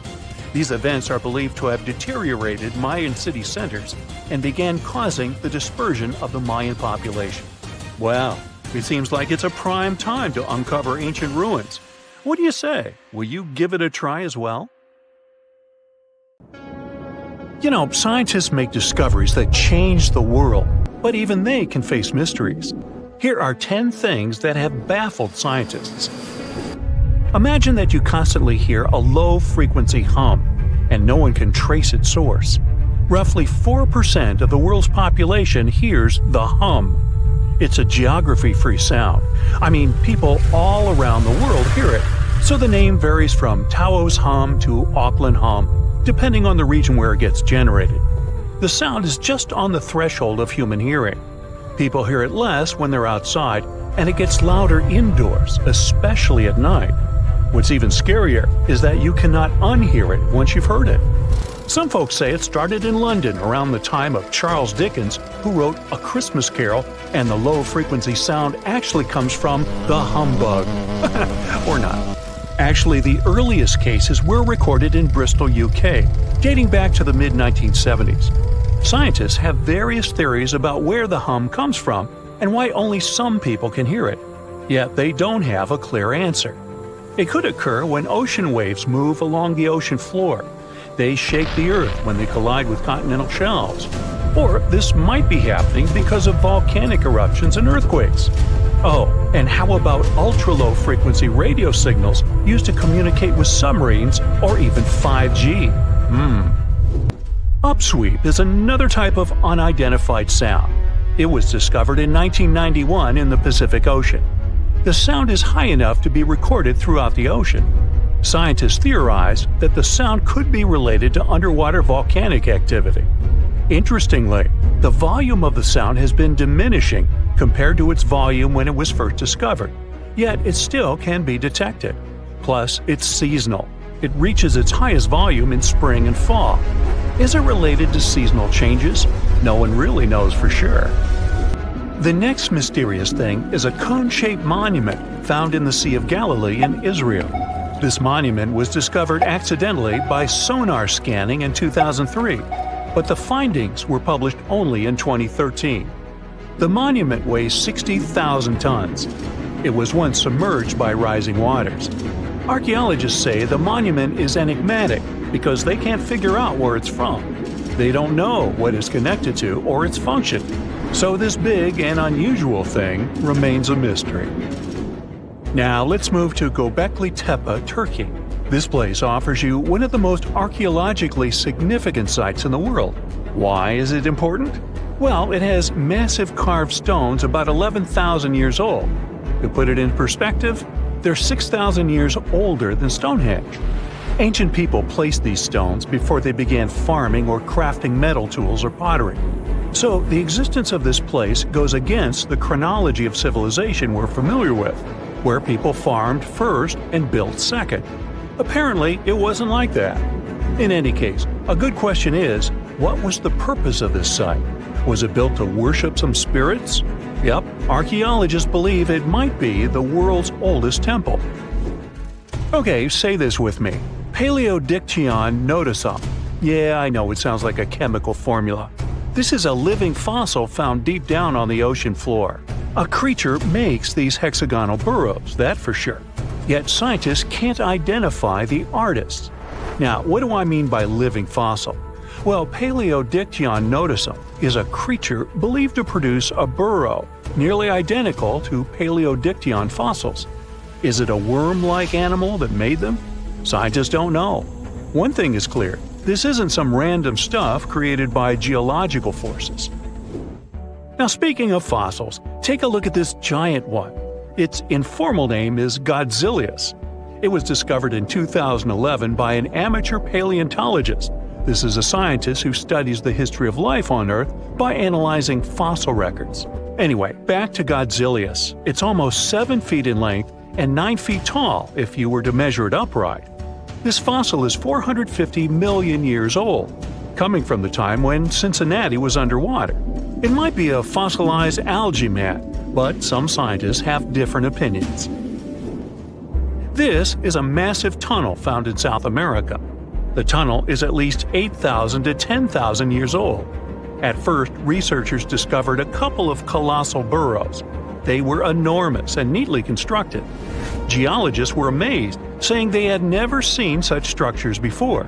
There's no known geologic process to explain their formation. I mean, researchers have known about the burrows since the 1930s, but back then they believed that these tunnels were just some sort of archaeological construction, until they discovered huge claw marks on the walls and ceiling. They reasoned that some extinct species could be the ones to have left these marks. Many geologists strongly believe they found the burrows of giant ground sloths and armadillos. The structure is the largest known burrow from the Paleolithic age in the Amazon. Yet experts have many questions. How come such a deliberate-looking structure could form naturally? A researcher then discovered another strange cave. This one was hundreds of miles away from the massive tunnel. Fast forward, there are now more than 1,500 burrows from the Paleolithic age found in Brazil. What's even more interesting is that some of these caves are connected to tunnels that sometimes lead to chambers. I'll continue with a natural phenomenon. What if I told you that every year, especially in October, fireballs appear on the Mekong River in Thailand? According to legends, Naga fireballs are a call for Buddha to return to Earth, and river serpents are the ones making these calls. Well, that's a myth, but what does science say about it? Is it related to a flammable gas? There are no clear answers yet. These fireballs appear to rise from the water. They can go as high as almost 990 feet. They're like fireworks, disappearing rapidly. They typically glow with a reddish or orange color. I'll mention some legends too, because why not? They're thrilling. And it would be a shame not to include the one about the lost city of Atlantis. As you may know, the legend says that Atlantis submerged into the ocean around 11,000 years ago. Since then, not just scientists, but also treasure hunters and philosophers have been searching for the lost world. Could Bimini Road be a trace? In 1968, a diver found strange stones off the coast of North Bimini Island in the Bahamas. The stones look human-made. It's like they were evenly spaced out and laid in an orderly row. It baffled scientists, but not for long. Carbon dating analysis of the blocks revealed that geological forces created the road naturally. There weren't any tool marks or signs indicating that the blocks had been stacked or something. The research is continuing, but yeah, scientists generally believe that the rocks were created by erosion. Well, I guess the time of Atlantis hasn't come yet. Okay, picture this. You're wandering on the beach, and you see dozens of octopuses walking past. In 2017, a group of people from Wales witnessed exactly this. Why did these creatures come out of the ocean? No one knows the answer. The group reported that they had seen 20 to 30 octopi crawling on the sand. The people looked for some signs of injury, but found nothing. They said that they had carried the animals back to the ocean.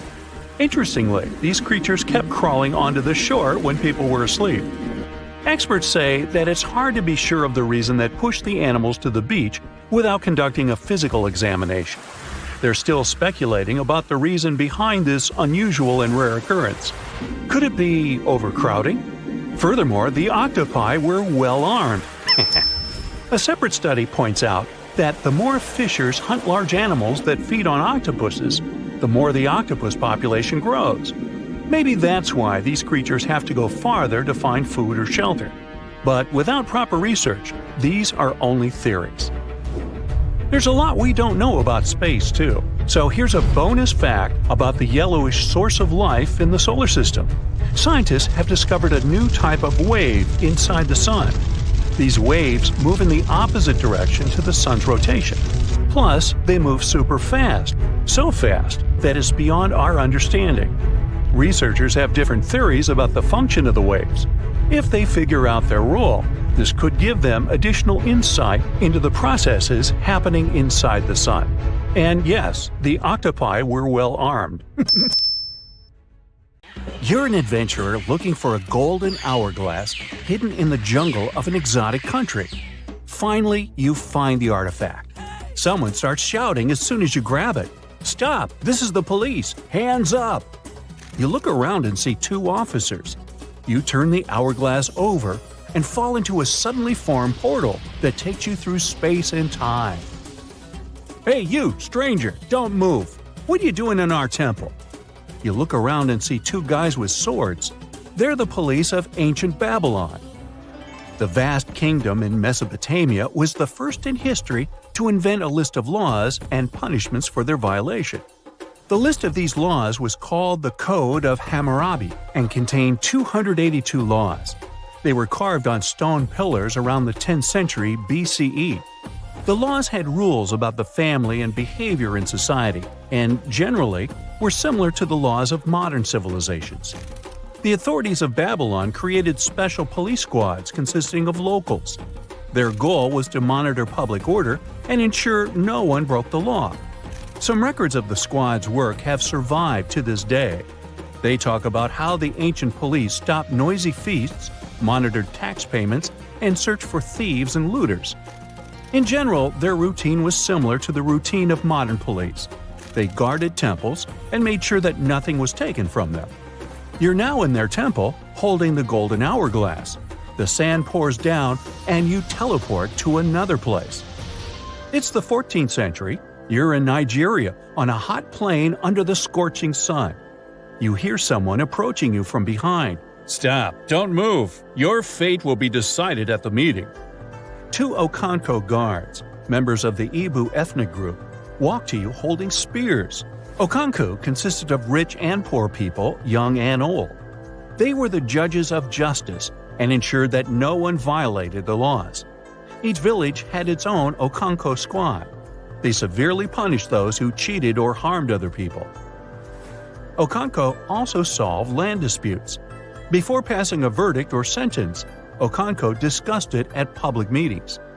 You haven't broken their law, but you're a stranger in their village, so they want to grab you. Fortunately, the hourglass transports you out of there. Now you're inside a temple in ancient Egypt. You hear barking dogs, screaming monkeys, and human voices. "Who are you?" You turn around and see the Magi, the police of the Middle Kingdom of ancient Egypt. These experienced guys with swords patrol the streets with dogs and even monkeys. They were residents of the neighboring kingdom of Nubia. Still, as the territory of Egypt expanded, they offered their services as the guardians of order. During the New Kingdom, the temple priests of Egypt performed police functions. They protected temples and caught looters and thieves. If someone stole something from a temple, temple priests arrested the thief and conducted their own investigation. They won't investigate anything this time as you disappear and continue your journey. You're in a hot jungle now. You can see large stone buildings through bushes and trees and hear a flowing river and people's voices. You're next to a large agricultural area. It looks like a modern civilization in a tropical forest. But this is the 15th century, and you're in the Incan Empire on the South American coast. Police officers are called tokrikokes here, which means the one who sees everything. Two tokrikokes pass by you and don't tell you anything. The Incan Empire had a developed legal system, and no one could arrest you just like that. The one who accused another person of violating the law had to be above the rank of the accused. Therefore, tokrikokes were the most senior people in cities. They kept order and also conducted a population census. Their duties also included the distribution of land and the construction of roads and bridges. They held all court proceedings publicly and punished those who committed serious violations. But for petty hooliganism, people were just subjected to public censure. Here, you feel safe thanks to the harsh but fair laws. But the hourglass is restless and takes you to ancient Greece. And to be honest, you're out of luck because the Cryptia of Sparta is in charge here. These tough guys got trained in duels from an early age and developed incredible strength and endurance. Yeah, everything is as we've seen it in the movies. The Crypteia means hidden. This police force always acted cautiously and quietly to deliver a crushing blow. They didn't have armors or big swords. They were wearing light clothes and had sharp knives. The Crypteia kept order and made sure farmers paid taxes and shared their harvest. Also, the Crypteia suppressed any rebellions among people. Unlike the people in other countries, the Crypteia worked at night and rested during the day. Well, it's daytime, so no one will arrest you. But if it were night, you would hardly be able to escape from the Spartan police. You teleport to ancient Judea, where a fair judicial system was highly valued. Each city had its judge and 2 trained soldiers under their command. They were called Judean shotarim. These fighters were excellent at archery and sword fights. Their duties included checking and setting market prices and resolving private property and public safety issues. Dogs in every house should be chained. There should be no pits on the street, and the sale of knives and swords should be strictly regulated. Any violation of the law was investigated and dealt with in court. The locals really appreciated this order and paid for it as taxpayers. Now the Golden Hourglass takes you to 15th century West Africa. You're in the Songhai Empire. This was one of the largest countries in West Africa with first-class police called the Kadi. Serious violations were punished cruelly, so people were afraid to break the law. The Kadi were government officials appointed by the king. They decided who to court-martial and who to punish with a small fine. They monitored not only the order in cities, but also the environment of the king. If someone wanted to commit treason or overthrow the ruler, the Kadi found out about it and neutralized the threat. Now you find yourself in a very hot place, but not because the sun is scorching, but because there are flames everywhere. The building you're in is on fire, and you don't know what to do. At that moment, 2 guys run inside and pull you out. They just saved your life. Meet the Vigiles, the police of the Roman Empire. More precisely, they were firefighters. In 21 BCE, the Roman emperor ordered his subjects to extinguish fires in the homes of the nobility and ordinary poor people. For this, the emperor received praise and decided to create the first public fire service in Rome. The Vigiles patrolled the streets and extinguished fires caused by hot weather or hooligans. Soon, the Vigiles began to keep order and catch robbers. They wore light armor and had whips and staffs. You don't have time to thank them for saving your life because the hourglass takes you to another era. The Mauryan Empire, which lasted from 321 to 185 BCE, was the first empire of ancient India. You don't have time to do anything as 2 big guys grab you and blindfold you with a rag. They're taking you to interrogation. Every city in this state had a police chief and his team called Gops. They did all the police work and spied for the emperor. They looked for other spies, registered new visitors, and followed them. They patrolled the streets, kept order, and knew everything happening in the cities. They're going to put you in a cage, but you disappear right from their hands. You finally return to the 21st century. There's no more sand in the top part of the hourglass. So you ponder committing a small robbery to see how modern-day police will respond. But then the hourglass reappears and drops you into prison so you can get a close-up view. Then you wake up. A gruesome discovery took place in Egypt some years ago. You want to hear about it? 16 human hands, carefully buried in 4 eerie pits. They didn't look too much like human hands at first, since they were abnormally large, but they were. Weirdly, there were only right hands. No left hands were in sight. It turned out that it points to the practice of an ancient dark ritual. Old Egyptian art and tales talked of a ceremony where warriors would present the right hand of their adversaries as proof of victory and ask for gold in return. Egyptians believed in the afterlife, so cutting off someone's hand meant you cut off their power eternally. Guaranteeing this type of defeat was interesting to the winning party. Here, the fight was between Egyptians versus Hyksos, who lived in what was once known as Canaan. Egypt has always been the center of some history-changing findings, and some time ago, this papyrus was found. If we stretched it open, it would be just a tad bigger than the height of a skyscraper. The world's tiniest skyscraper, which is located in Wichita Falls, Texas. When humans didn't write on their notes app, they wrote on this thing, made from the medulla of a papyrus plant. Around 2,000 years ago, ancient Egyptians wrote something reminiscent of a book where they describe most of their funerary traditions and their visions of the afterlife. It's considered one of the most important texts from ancient Egypt and is still sold in bookstores to this day. This ancient manuscript was unearthed from a chamber located just south of the Pyramid of Djoser, located in Saqqara. Oh yes, Djoser is the oldest pyramid in Egypt and not the Giza pyramids like most people think. So recently, the site of Saqqara buzzed with excited archaeologists who probably found one of Egypt's oldest complete mummies.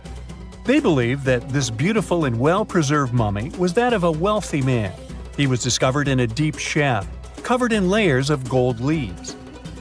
There are many symbols that show he was an important and wealthy man, like the band he wore on his head, the bracelet on his chest, and the fact that he was embalmed with a tunic, which was reserved for Egypt's finest. The most exciting part of the entire discovery was finding the resting place sealed with mortar, just as the ancient Egyptians had left it 4,300 years ago.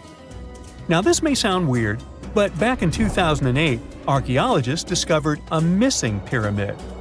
Now it went missing because it deteriorated over the span of 4,000 years. Today, you can only see its base. It was a pretty important site back in ancient times. It is said that around the area of the pyramid, the ancients hosted a special type of ceremony where high priests would carry mummified remains of sacred bulls. Now, here's a fun fact. Ancient Egyptians believed that Apis bulls were earthly incarnations of the city deity of Memphis and was connected to rites of fertility. It wasn't just any Apis bull, though. They needed to be all black, with a single white mark between its horns and a bunch of very specific characteristics. They were selected by the local priests and honored until they passed away. After that, they were mummified and buried in underground galleries. Meanwhile, this missing pyramid sort of disappeared around the 1800s. It was a German archaeologist who first found it in the village of Saqqara. He called it the Headless Pyramid when he first found it. But then, years after the official discovery, the desert sand came along and covered the whole thing. There were some excavations between the 19th and 20th centuries, but they weren't too systematic. That's why scientists were so thrilled when they dug an entire pyramid's base after removing the 25-foot mound of sand that was covering it. Oh, and it turns out American archaeologists are excavating a cemetery in Egypt that could contain over 1 million mummified bodies. So far, archaeologists have dug around 1,700 mummies. One of the main differences from other classic Egyptian mummies is that these people weren't kings and pharaohs. They were commoners that most likely lived about 1,500 years ago, when Egypt was controlled by the Roman and Byzantine empires. The name of the cemetery is cool, though, the Way of the Water Buffalo, just in case you want to check it out on your next trip. Other than bulls and buffaloes, ancient Egyptians also liked baboons. Are you seeing a pattern here? In the beginning of the 20th century, archaeologists discovered a site filled with mummified baboons in a place called, guess what? The Valley of Monkeys. An animal wouldn't have been mummified if it wasn't considered important. Certain animals were more important than others, since they were linked to specific deities. Jackals were connected to Anubis, the ancient god of the afterlife, and cats were likened to the female deity Bastet.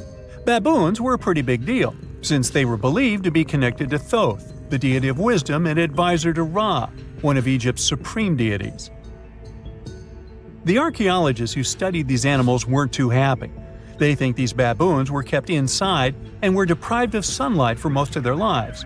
They had extreme vitamin D deficiencies and they were poorly fed.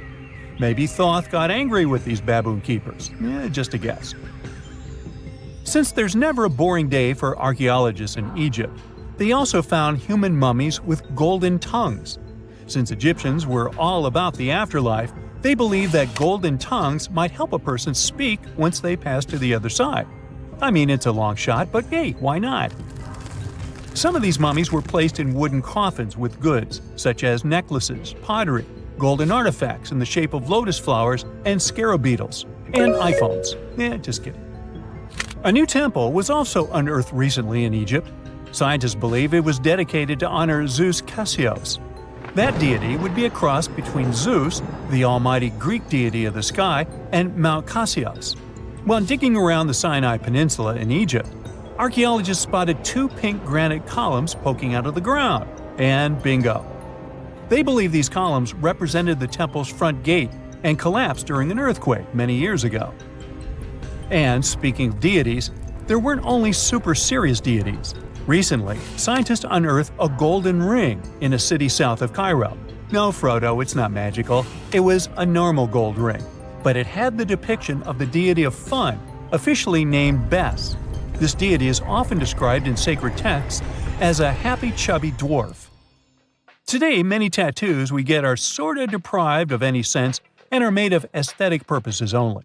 In ancient Egypt, though, women would get tattoos as a token of protection for childbirth. That's what scientists think, at least.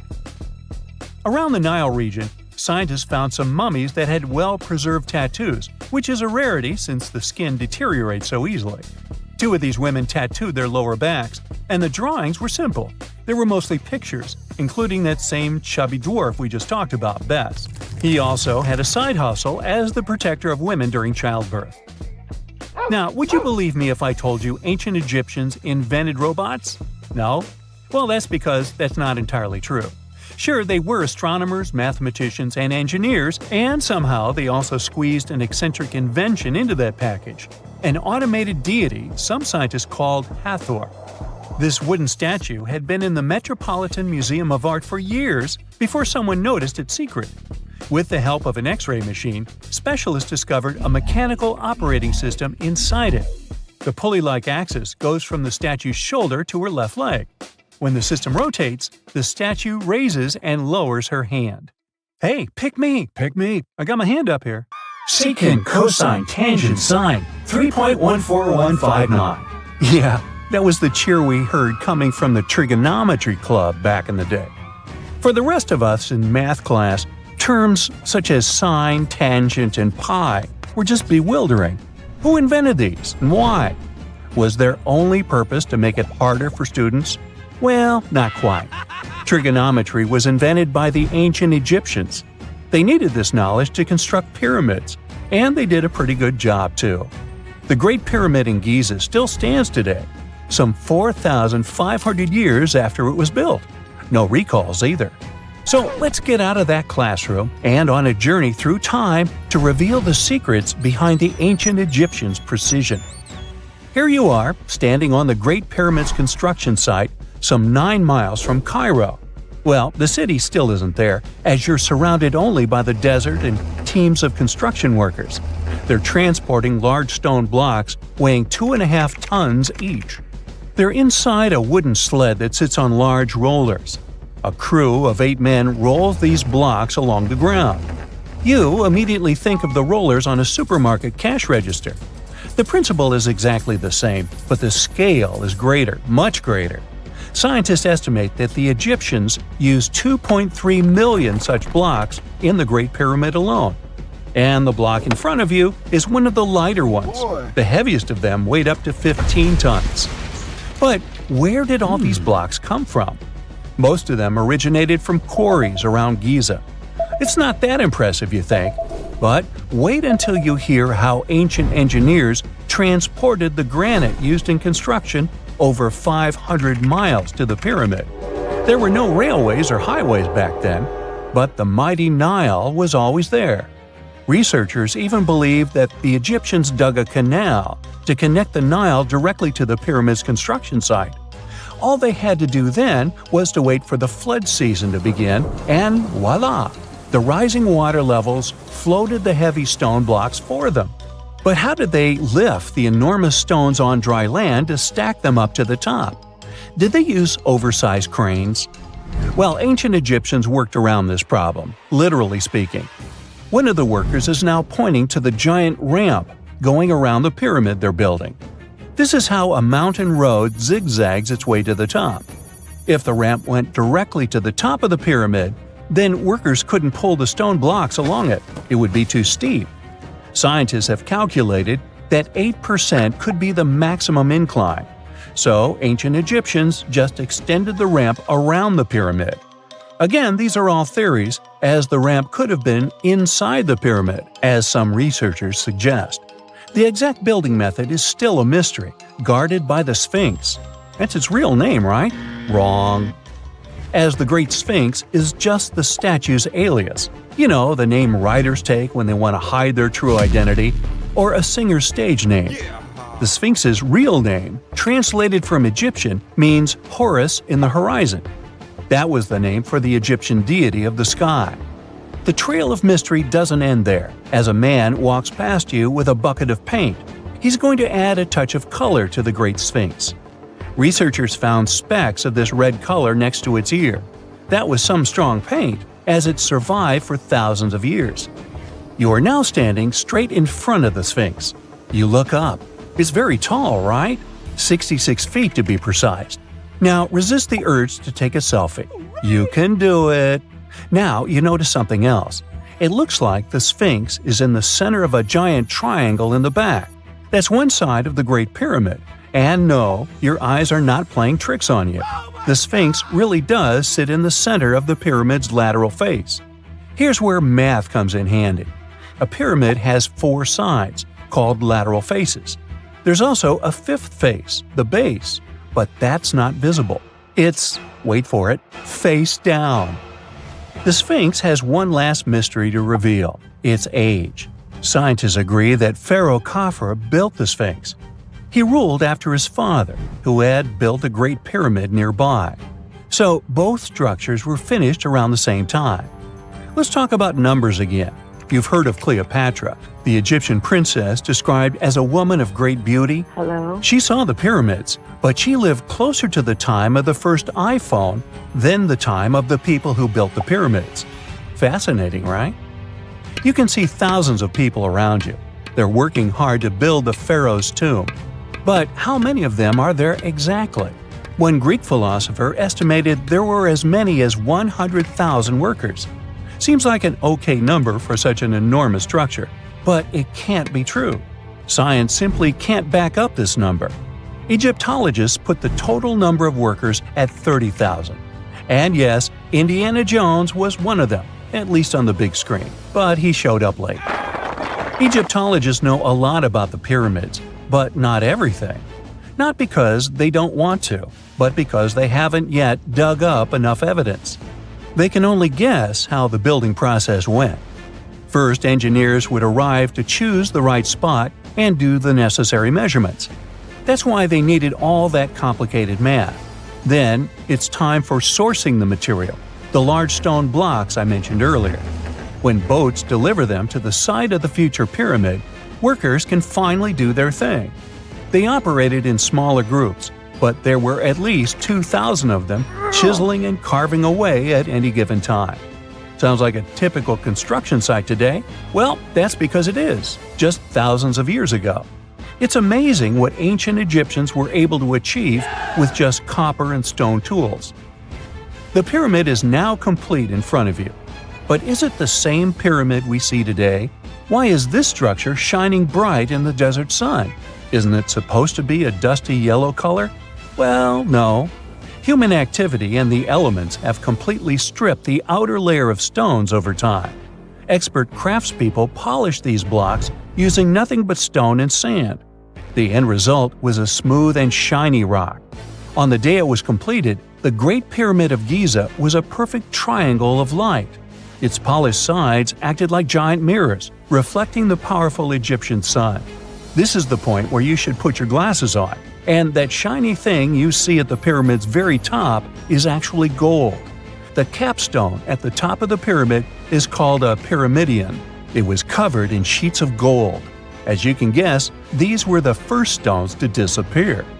Let's make another stop before we get you back to your classroom. We travel to the British Isles, and no, Stonehenge isn't our destination. It is Newgrange in County Meath.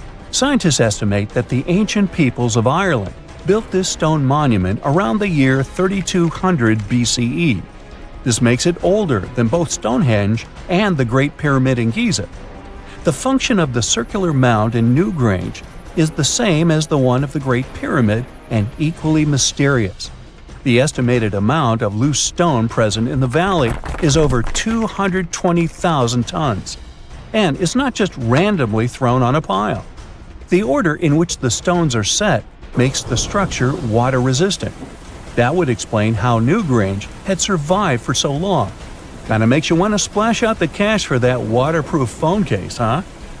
Well, you're back in your school desk, but today's math lecture is the last thing on your mind.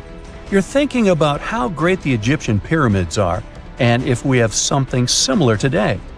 It turns out modern engineers are just as impressed with the Great Pyramid as you are.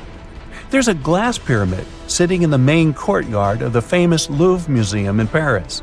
The panorama of San Francisco wouldn't be complete without the 48-story Trans-America Pyramid. But Las Vegas went the furthest. There we find the Luxor Hotel. It's so big that it's the third largest pyramid on the planet. And guess what's in front of it? Yup, a replica of the Sphinx. It's 110 feet tall, 2 stories higher than the one in Giza. Yeah, everything's bigger in Vegas.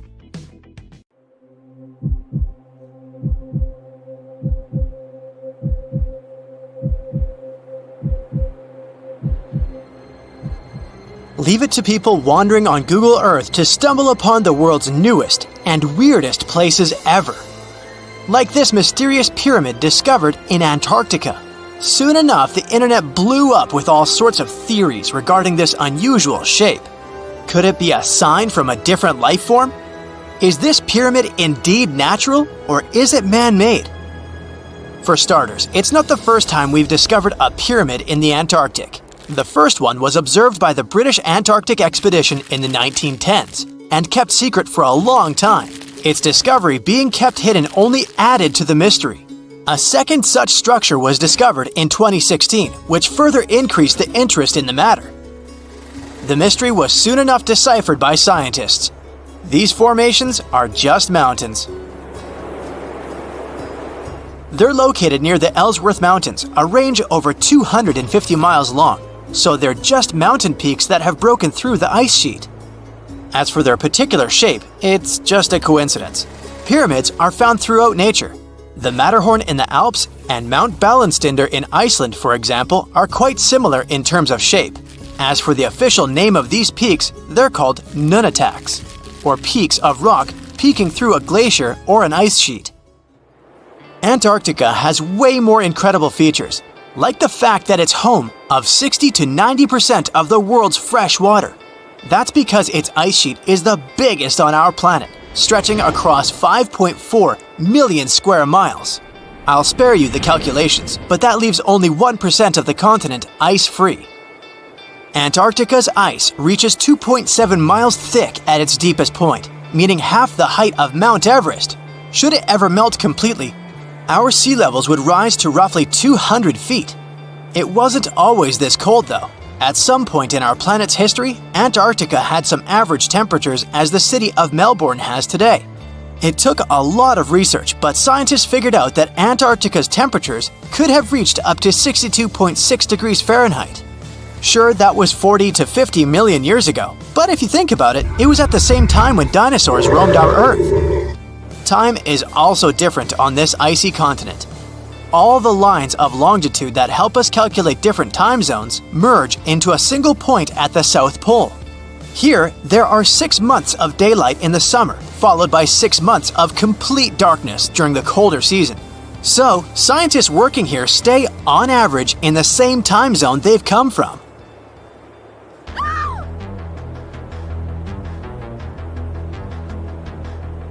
The Bloodfalls aren't a chapter of a thriller movie.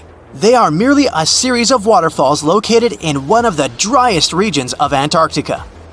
They emerge from an underground lake filled with a special type of bacteria. These little organisms use sulfates as fuel instead of sugars, which makes them very intriguing for scientists.